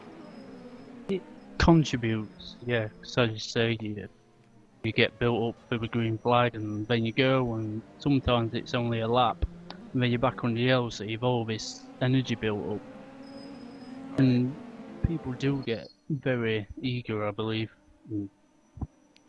All right. Hopefully it doesn't. Sorry, excuse me just one moment. It appears we are going back to green flag racing. The pace car is pulled into the pits. Rocky in the lead, so here's another opportunity. Restart.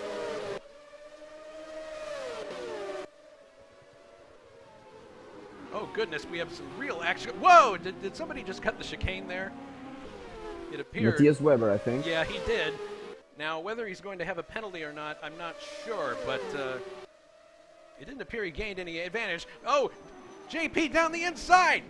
And he's alongside. Can he make it stick going into the next turn? Yes! He's got him! Ooh, there's contact. There was contact just for a second, but he got him. JP leads in Surface Paradise, but here comes Rocky back. He's down on the inside trying to... No, he's not going to do it this time. Gerard Riant is third. High drama here in Surfer's Paradise. We have no shortage of action. No, this has been an action-packed race from the drop of the green until now. It's been a story of these two. Oh, he's going to try on the outside, but that's not the way to do it. They hit again. They touched again. Yeah, he was in the wrong place to attempt to pass there. But things are really going to get exciting now. They are exciting because JP is back in the lead again. This is for the championship. We only have a couple more rounds to go after this one, and it really is between these two. So having them up front, this is where the action is, quite literally. JP pulls out a little bit of a distance now on Rocky through the chicane cleanly. They seem to be running these cars really, really low, Jason. Yeah, there are lots of sparks. I've noticed that both in this race and in practice, that they have been running the cars very low. JP is now, things have settled down to some extent.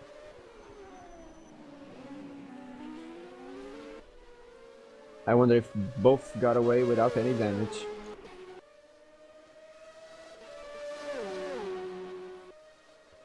Coming down, looking from the, no, he's not, at this point, I think Rocky is trying to be a little bit more conservative.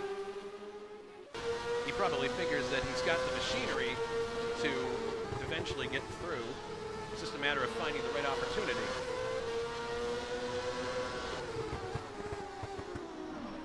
Yeah, I think at this point he's biding his time, wouldn't you agree? I believe so. He had a couple of close calls there, so he doesn't want to end up in the wall. And he knows JP will fight with everything. Oh, JP just made a slight... He broke really late for that corner, went offline. This may be an opportunity for Rocky coming down the straight. He's got a toe. We'll see if he can, as they come to the start-finish line, we'll see if he can get alongside him. He's pulling out. He's trying. He's trying. Nope. There's just not enough room there. But he's basically back there waiting for any opportunity to pounce. JP is circulating really fast now. He just did a 1:27.4. That's an excellent lap time. It Gerard was Riant just is in third. he was just 7/10 slower than his best lap of the race, which was 1:26.7. Looking further back, we have Matthias Weber and Jacob Fredriksson running in tandem, but not really in contest at the moment. The battle that everyone is watching is up front between JP and Rocky. Looks like Rocky may have another chance here to look. He's looking down the inside. That's not a good place to do that.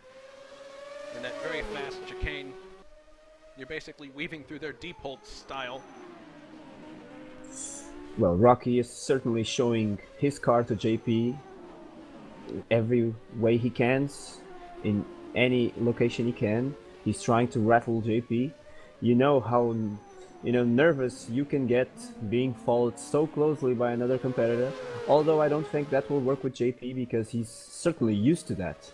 JP is a cool cucumber, as we say in the States, and or cool as a cucumber. Here comes Rocky, though. He's going to try again. Yes, down the inside. Now,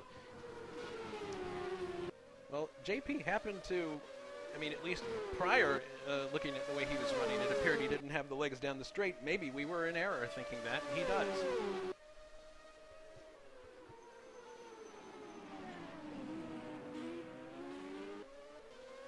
Meanwhile, the race seems to have cooled down behind these two. Gerard is practically on his own in third place now. Here comes another attempt down the inside. He might have him this time. Oh, he hasn't. Oh, no. Ooh. Oh! JP just cut the chicane. JP cut the chicane. Now, this is interesting. Will he let him by? No. Into He the doesn't fast want to. section. He doesn't want to. It may be academic because it appears that Rocky is... Nope, not again. Oh, they goodness, touch there again. was contact.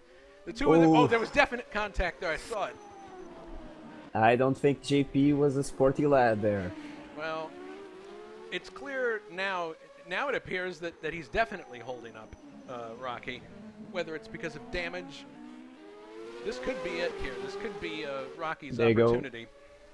Onto the front straight again. Yeah, we'll see what happens here. It could very well be. Although JP always seems to, get just well from the last corner to hold Rocky off. On board now with Rocky, looking ahead to JP. The other thing to keep in mind is that Gerard Briand is running in third right now. Oh, here's another attempt down the inside. Is he going to do it? Way Oh, behind. goodness, but it's still... Oh, no! They're side by side still. Oh, Rocky's back in front now, but that was very close. Let's look at a replay of that. JP had to concede there. He had to concede. But he's going at it again. Oh, JP runs deep, too deep again. He cuts the chicane again. Again? The two of them are side by side again. Oh, goodness! Oh, there's contact, very serious contact. JP goes back in front, but Rocky had very, very serious contact, ran off into the gravel. Let's have a look at the replay. Running side by side, going into this fast, and there's the contact right there. Just before going in. Oh, goodness. And basically, Rocky had to take evasive action. I would be very surprised if Rocky didn't take any sort of damage there. There's a high probability that he did. Looking at the car, it doesn't appear to be any worse for wear. But these two are definitely driving as if everything is on the line, and it is. As we mentioned at the top of the show, and I'll put the points chart up one more time, they are only separated by 1 point in the standings. The race is effectively between these two people. Jacob's too far back to have any impact, so if they're driving overly aggressively for some of you watching on TV, consider the fact that they're only separated by a point and there's only a few races to go, so it's for all the marbles.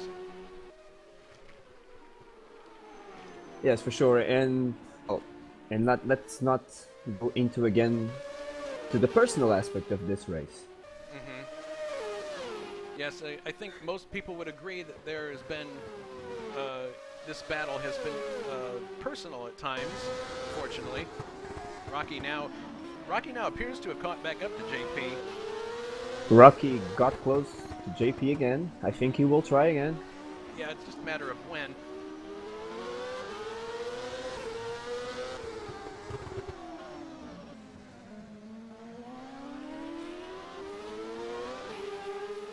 What this reminds me of a lot is a race in Vancouver in 1993, I believe. Stefan Johansson versus Bobby Rahal, and he ended up going on the inside in a chicane, and Rahal had nowhere to go and went into a wall, and he was really angry with Stefan, but Stefan was clearly faster than him all the previous laps and basically ran out of patience. And in a situation like this, it's easy to run out of patience because you're just sitting there waiting for an opportunity and you don't see one. Oh, I'm sure Rocky is cooling himself down now. He's trying to. His driving would certainly indicate that. He's probably angry or not at all happy about the line that was being taken earlier, so possibly he's just trying to cool himself down. Well, I for sure expect some war of words because of the cuts JP is taking. Yes, there really is no mechanism in place on this track to make people have cuts. I mean, it may indeed... the question will, of course, be, did JP gain any advantage by taking those cuts? And that's a matter of conjecture. It's not something that we can readily judge here. There may yet be conversations about the results of this race simply because of that fact. But again, it's open to interpretation by the admins. We'll have to see if any kind of action is taken. We certainly hope that there isn't action taken and that the results stand as they are. We like clean races. Oh, we sure do, Jason. We sure do. So now that this has cooled down a bit in the front, let's take a look back through the field. Here's Gerard Rion running in third place. Another great run in the Swift.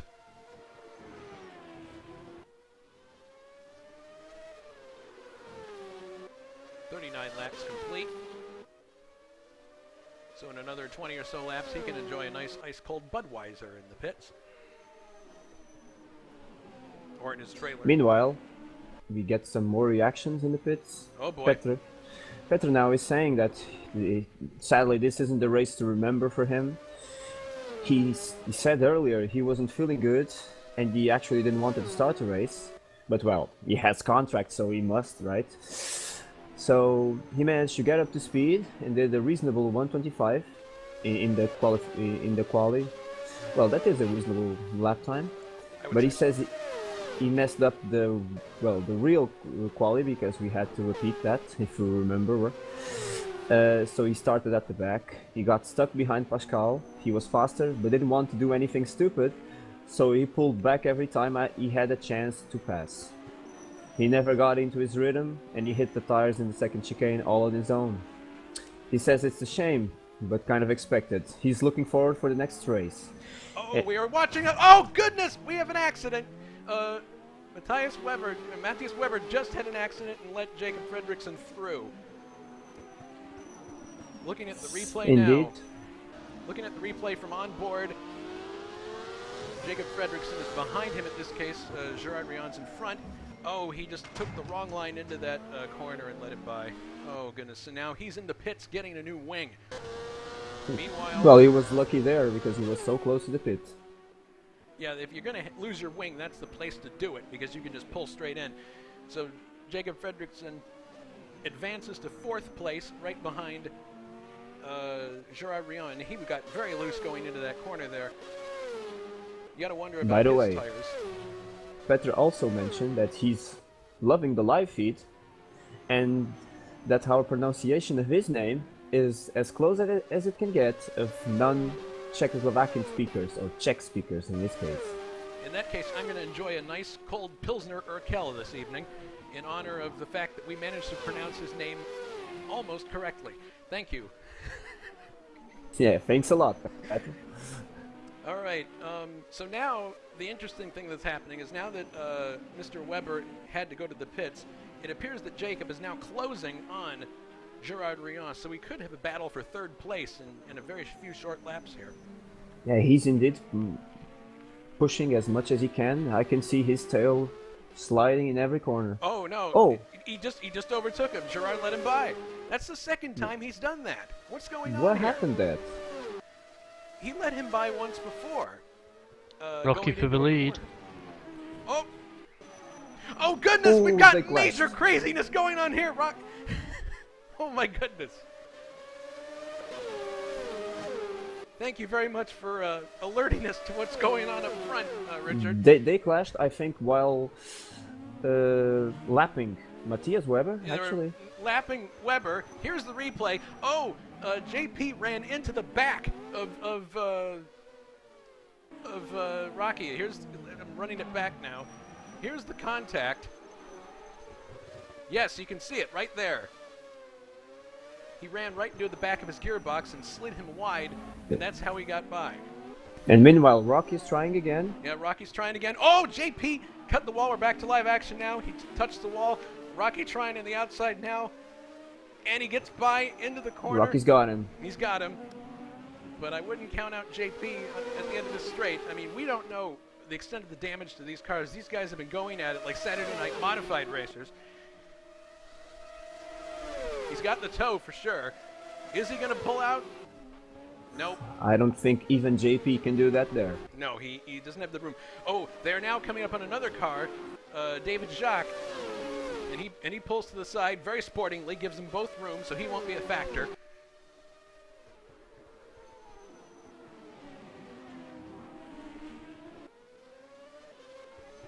This has turned out to be a very exciting race in Surfers Paradise, I have to say. We've had action from the beginning to the end. Luckily for us and luckily for our audience here, Jason. Yes. Okay, there is a development now. It appears that Gerard Riant has... Oh, we saw that. Another Murrayism. I'm recalling the past, not realizing that I saw it myself. So the order is Rocky in first, JP Camacho in second, and Jacob Fredrickson third. Exactly the same... Well, let me check that. Yes, exactly the same standing they have in the points. I believe either JP has damage or his tires are cooked because his car is looking really, really unstable. Although, just looking at Rocky right there, he looked very unstable coming into the final turn, so I think it's fair to say these cars are both very used up.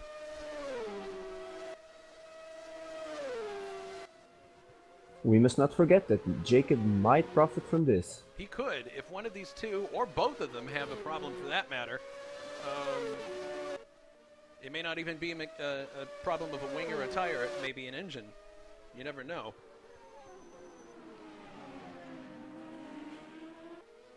So just looking really briefly at the standings, because we don't want to miss any of the action. Rocky is in first with 43 laps completed. JP is in second. Jacob's in third. Gerard is fourth. Jan Titz is in fifth, going strong. Mathieu Leclerc has survived lots of craziness and is in sixth place. Seventh and 1 lap down is Matthias Weber after his wing replacement, and eighth is David Jacques. Those are the cars that are running at this point. Oh, it looked like Rocky might have glanced the wall there. It looked like that. And ooh, now it was JP's turn to go too deep into that corner. Yeah, JP has been going deep into every corner, and I think you may have a point, Richard, that his tires may very well be cooked at this point because of that driving style. But look at Rocky getting way loose there coming through the corner. I think these guys are both... I think their tires are only tires in the academic sense at this point. They were round. They were once made of rubber. And they are not backing down. I think No. one of them will end up in the wall.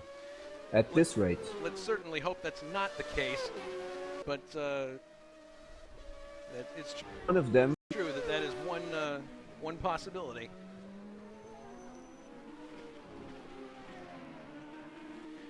David Jacques is in front of them again, so apparently he had to make another stop. So this will be the second time he's going to be lapped. Maybe it's just a situation of his car's not performing well. Maybe he's managing some sort of irreparable damage. Possibly. there was one memorable incident that happened in.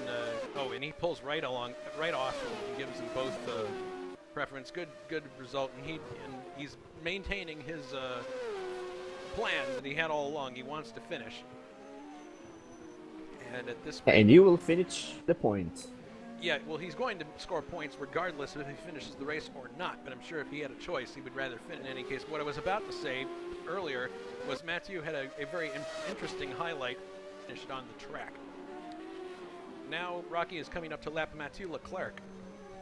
So earlier in the season, I think it was at Houston, he lost a wheel and realized that he was only 3 laps away from being ahead of the next car in front of him and getting more points. So he tooled around the track on 3 laps with 3 wheels and took that place and then parked the car. That's dedication. Well, I guess that's creative driving right there. Yes. Rocky goes to the inside. Mathieu gives him room. Now the question is, will he give room for JP? Well, JP didn't get through there, but in fairness, I think he was too far back. But there, He gave all the room in the world. yeah, Mathieu now lets him through. So I don't think JP lost any serious ground there.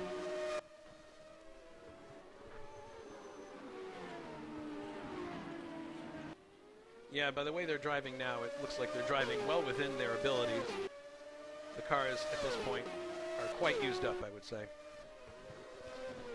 Well, the first 2 are still lapping well under 128. Rocky is doing 127.4, 127.2.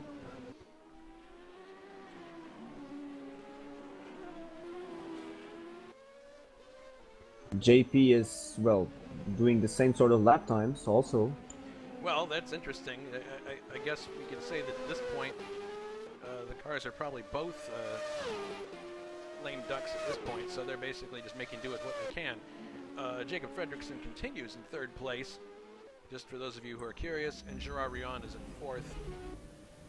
Jan Titz. Yes, Jacob at this point, he's lapping slower than the 2 leaders, so he has no chance of catching them at normal speed. So I guess he will play the waiting game until the end. Well, yeah, he's doing the tactically superior thing of just keeping clean and waiting for a mistake to occur at the front. Because he clearly, at this point, can't catch either of them on just sheer speed, like you said. If we had a yellow, that would certainly make things interesting. But given that there are only 8 cars left on the track, I doubt that's going to happen. JP just got loose coming out of that turn. Do you see that? Oh yes, this car is looking looser and looser with every lap. And it's 16 laps to go now.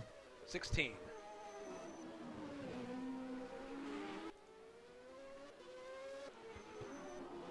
I would say maybe, just maybe, Rocky has the upper hand at this point.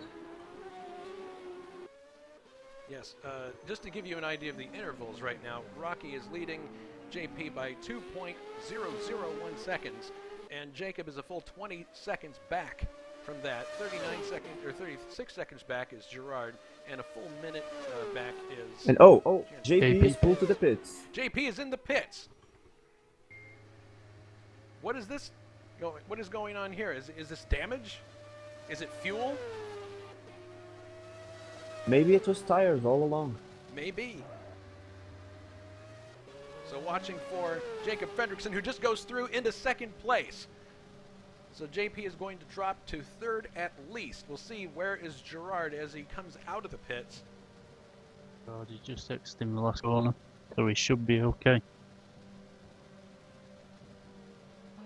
Watching for Gerard. There he is. So JP gets out ahead of Gerard, stays in the top 3.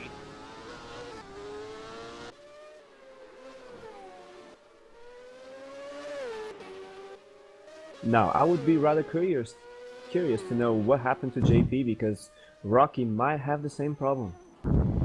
If Rocky turns out to have tires that are going away, he may reason that it's better to just come in and get them changed, especially now since JP has come in. He may just follow suit. And he's coming down to complete the lap, so let's see indeed if he does come in the pits. He may figure, better to be safe than sorry. No, he's not coming in this time. He's continuing at speed.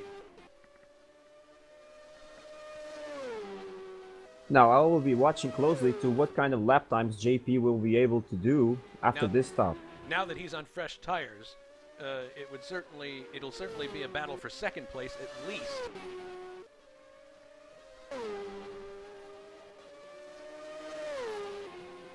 The gap between himself and Fredrickson appears to be at this point 18 seconds. So the question will be, on fresh tires, can JP close that gap? It's critical because it basically every point counts, and he wants to win the championship. The other thing that might be interesting is, will team orders come into play? Because Jacob Fredrickson is on the same team, and since he cannot advance any further in the points mathematically, do you think team orders will come down from the Rahal team to let JP through? Well, I would like to give that order to Jacob.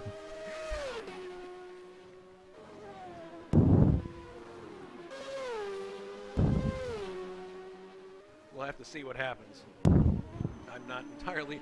I think if we're a real life scenario, maybe that would happen, but here, who knows? By the way, Richard, we are hearing you breathing. Yes, it's like a scene from 2001. Good. Oh, he's alive. David Jax has retired. Mm-hmm. So what do you He think? finally pulled over.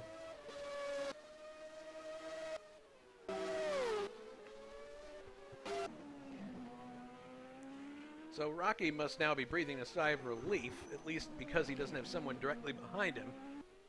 But again, he has to deal with those worn tires.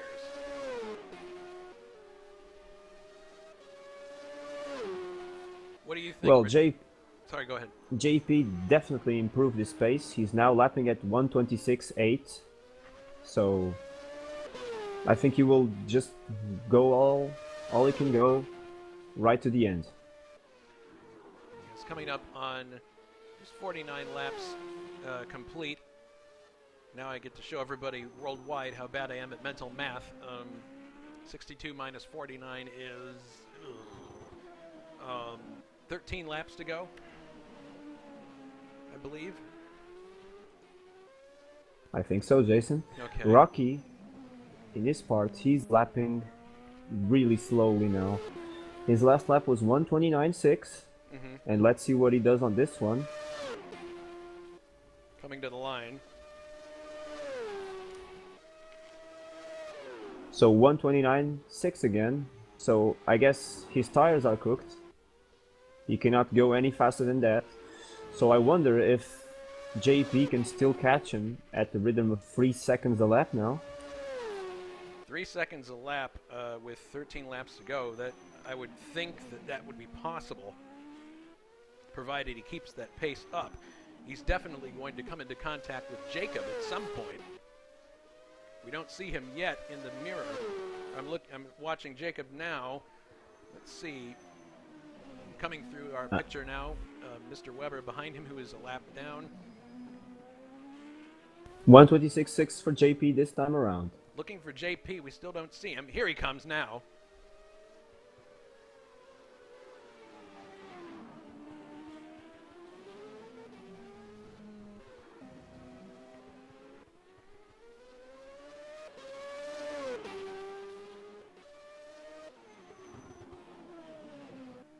Meanwhile, Rocky continues at the front.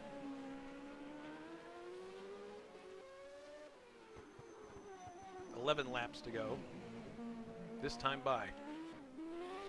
Now we have ourselves a remote race, like I like to say. JP is trying to pressure Rocky at the distance. And we have one more retirement, I'm sorry to say. David Jacques has retired from this race after 45 laps with suspension failure. That's unfortunate, but he will be scoring points. Valiant effort. Yes. Me and Richard, we mentioned it earlier. He was unfortunately our last retirement so far. Let's hope we have none now against to the end of this race. A little more than 10 laps to go, so fingers crossed. Yep. As we've mentioned throughout this telecast, the battle between Rocky and JP over the course of this season has been at times very personal. And I think you can see in the driving of both of these drivers that they definitely want it. They want to win. They want that championship. It's clear. I don't think. Well, I have to say. Oh, sorry there, Jason. No, that's all right. Go ahead. No, I was just going to say that it seems Jacob is also lapping 2 seconds a lap faster than Rocky, so who knows? Well, that is an interesting development because we thought that Jacob was soft pedaling it to try to finish, but maybe now he's got this. He's sees the blood in the water, and he's picking up his pace, thinking that he might have a shot at winning. We could have a real accordion coming together here at the end of the race, at this rate. Oh no! Jacob comes into the pits! Just now on our camera. So apparently his tires are finished as well. Or maybe in this case he was out of fuel. Possibly. JP goes through into second place, so now it's no longer a question of will there be team orders. That goes out the window.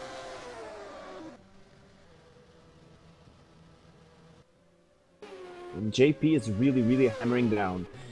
In the lap previous to this one, he just did his best lap of the race. So the race really is on now. We've seen everything in this race so far. Close quarters action, contact, lots of wheels flying, things of that nature. Now we're going to see a situation where a driver tries to chase somebody down before the end of the race. So we're seeing everything here today in Australia. Who says sim racing is boring? Certainly not me. And very quickly, for those of you who are watching who are not familiar with this league, we are the Historic Sim Racing organization based in France, and predominantly a French contingent running these races, but we have people from all over the world, as you'll note from the people in this race, people from the Czech Republic, Belgium, England, Germany, United States, and not in this race in particular, but sometimes people from Brazil, South America, Argentina. So it's a very colorful and varied group of people, and nice people, I would add. So if you're looking for a sim racing league to join, and you enjoy in particular historic sim racing, check us out at historicsimracing.org.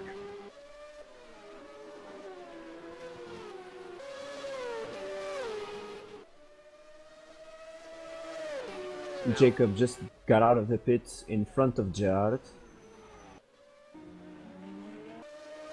Yes, he did. So he, it'll be interesting to see if he has anything, if Gerard has anything left for Jacob.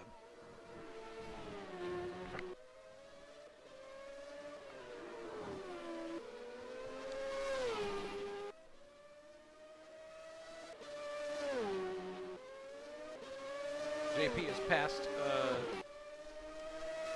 Matthias Weber, so he is now basically has a clear track in front of him, and he's going to try to chase down Rocky.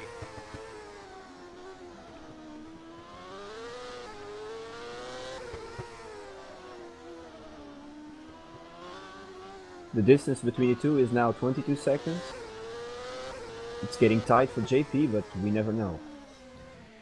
My guess would be that that's too long of a distance at this point because we have less than 10 laps to go. But who knows? There could be a yellow. Rocky could have a small mistake because his tires are cooked. You really don't know. Anything could happen.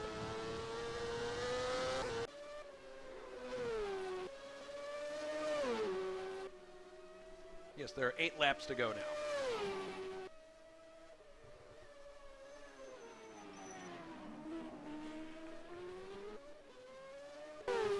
Rocky is just going to put a lap down on Jan. Yes, he's just behind him now. Jan looks like he's going to give him room on this turn. Yes, he does. So the back markers realizing they're not part of this fight, are doing their best to stay out of the way. Very sportsmanlike.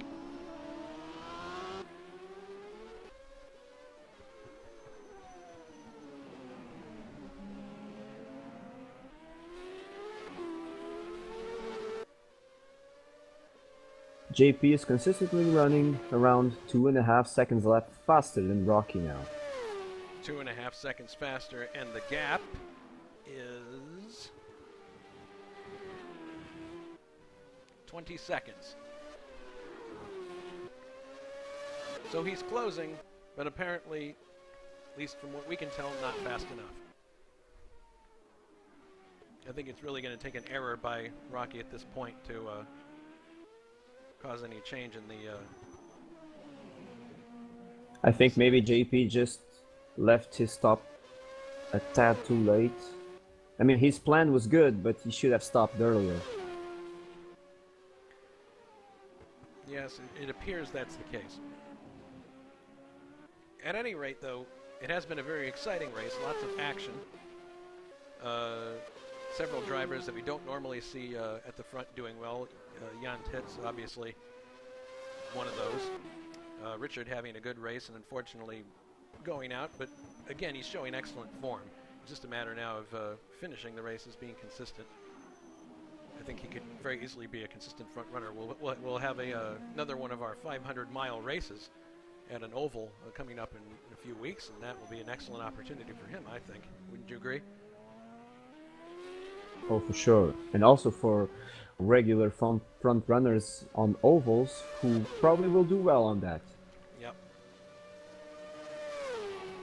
I'm counting on Alberto, for example, to show us some pretty good pace on those.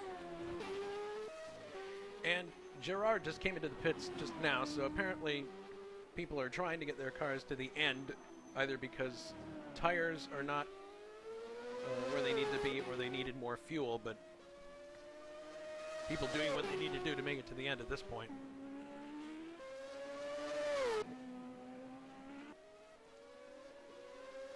The gap is down to 15 seconds, so he gained a full 15 seconds in just the time we were talking, Richard. Well, he's putting the hammer down for sure. 56 laps complete, meaning 6 laps to go.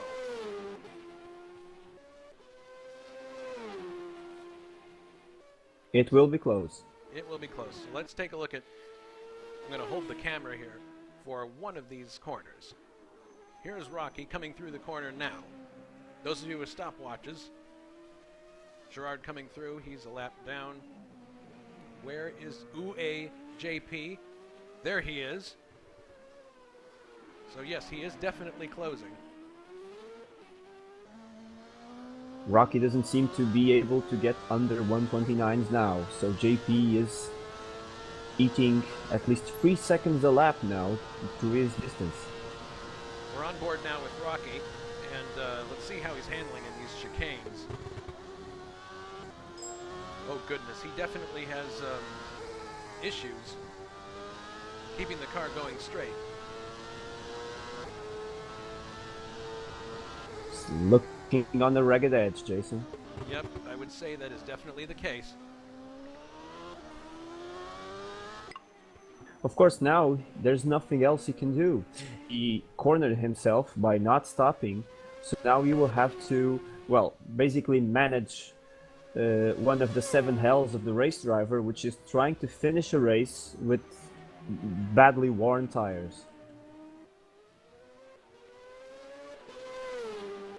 And it's down to 10 seconds. 10 seconds, my goodness. So he gained another 5 seconds just then. Oh, goodness! I'm looking at a rear wing that's fallen off here, and it says Miller Lite on it. So that means Jacob Fredrickson has had an off somewhere. User disconnected from your channel. He lost both wings. Oh my goodness, where did this happen? We got Matthias Weber bouncing off the wall. All manner of craziness going on. Where is Jacob? There he is. Yes, he lost both wings. Looking at a replay now, so he's going to come in. It's really unfortunate for him. He was looking for a good result, and well, so close to the end of the race, and he just throw it out of the window. Well, he may be able to recover if he gets into pits and gets a wing. He's dropped clear down now. Well, let's see. Where is he now? He's in the pits right now getting his wing replaced. And he is still in 4th place. Gerard, oh, now he's in 5th. Matthias Weber just went by. So unfortunately, any chance of profiting from a mistake at the front is gone. JP is now catching some slower traffic, but the distance is down to 7 seconds. That's incredible. The rate of closure, that you don't see that often. It reminds me, actually, speaking of Australia, it reminds me of the way that Michael Schumacher closed down on Gerhard Berger at the end of the 1992 Australian Grand Prix. Do you remember that one, Richard? Oh, that was a great race. It was an excellent race, and he was catching him right at the end. And at the very end of the race, he was right behind him, and didn't win the race, but it was incredible to watch him close the gap in the final laps. And we're watching that now as JP has just put a lap on Gerard Rion. Yeah, he disposed of Gerard quite quickly, I must say, and Well, Gerard's being he a keeps gentleman. on his pursuit.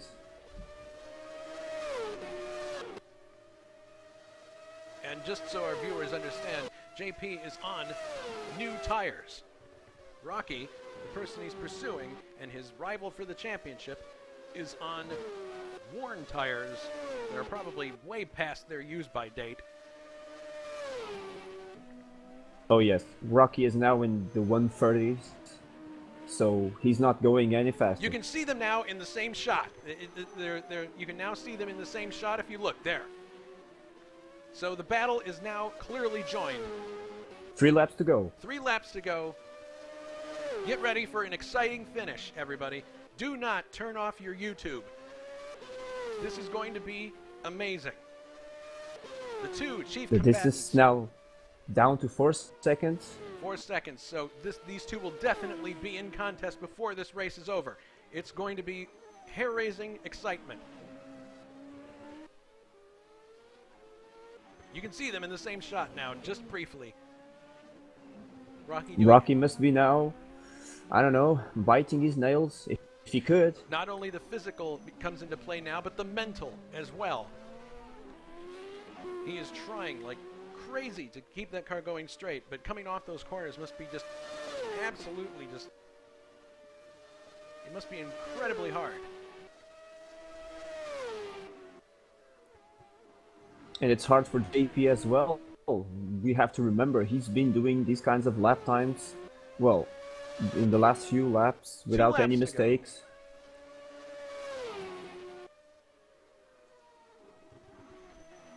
And you can see JP closing in.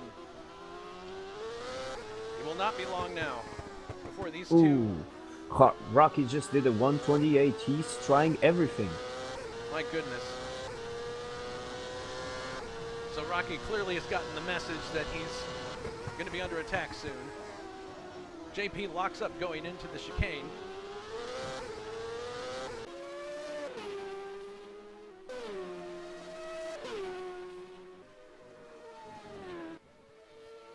It's down to less than 2 seconds now. This is going to be incredible. This part I don't think Rocky will give the place easily. Oh, I think that's an understatement. I think that these two are going to do everything they can. Coming down now, I believe this is the start of the final lap.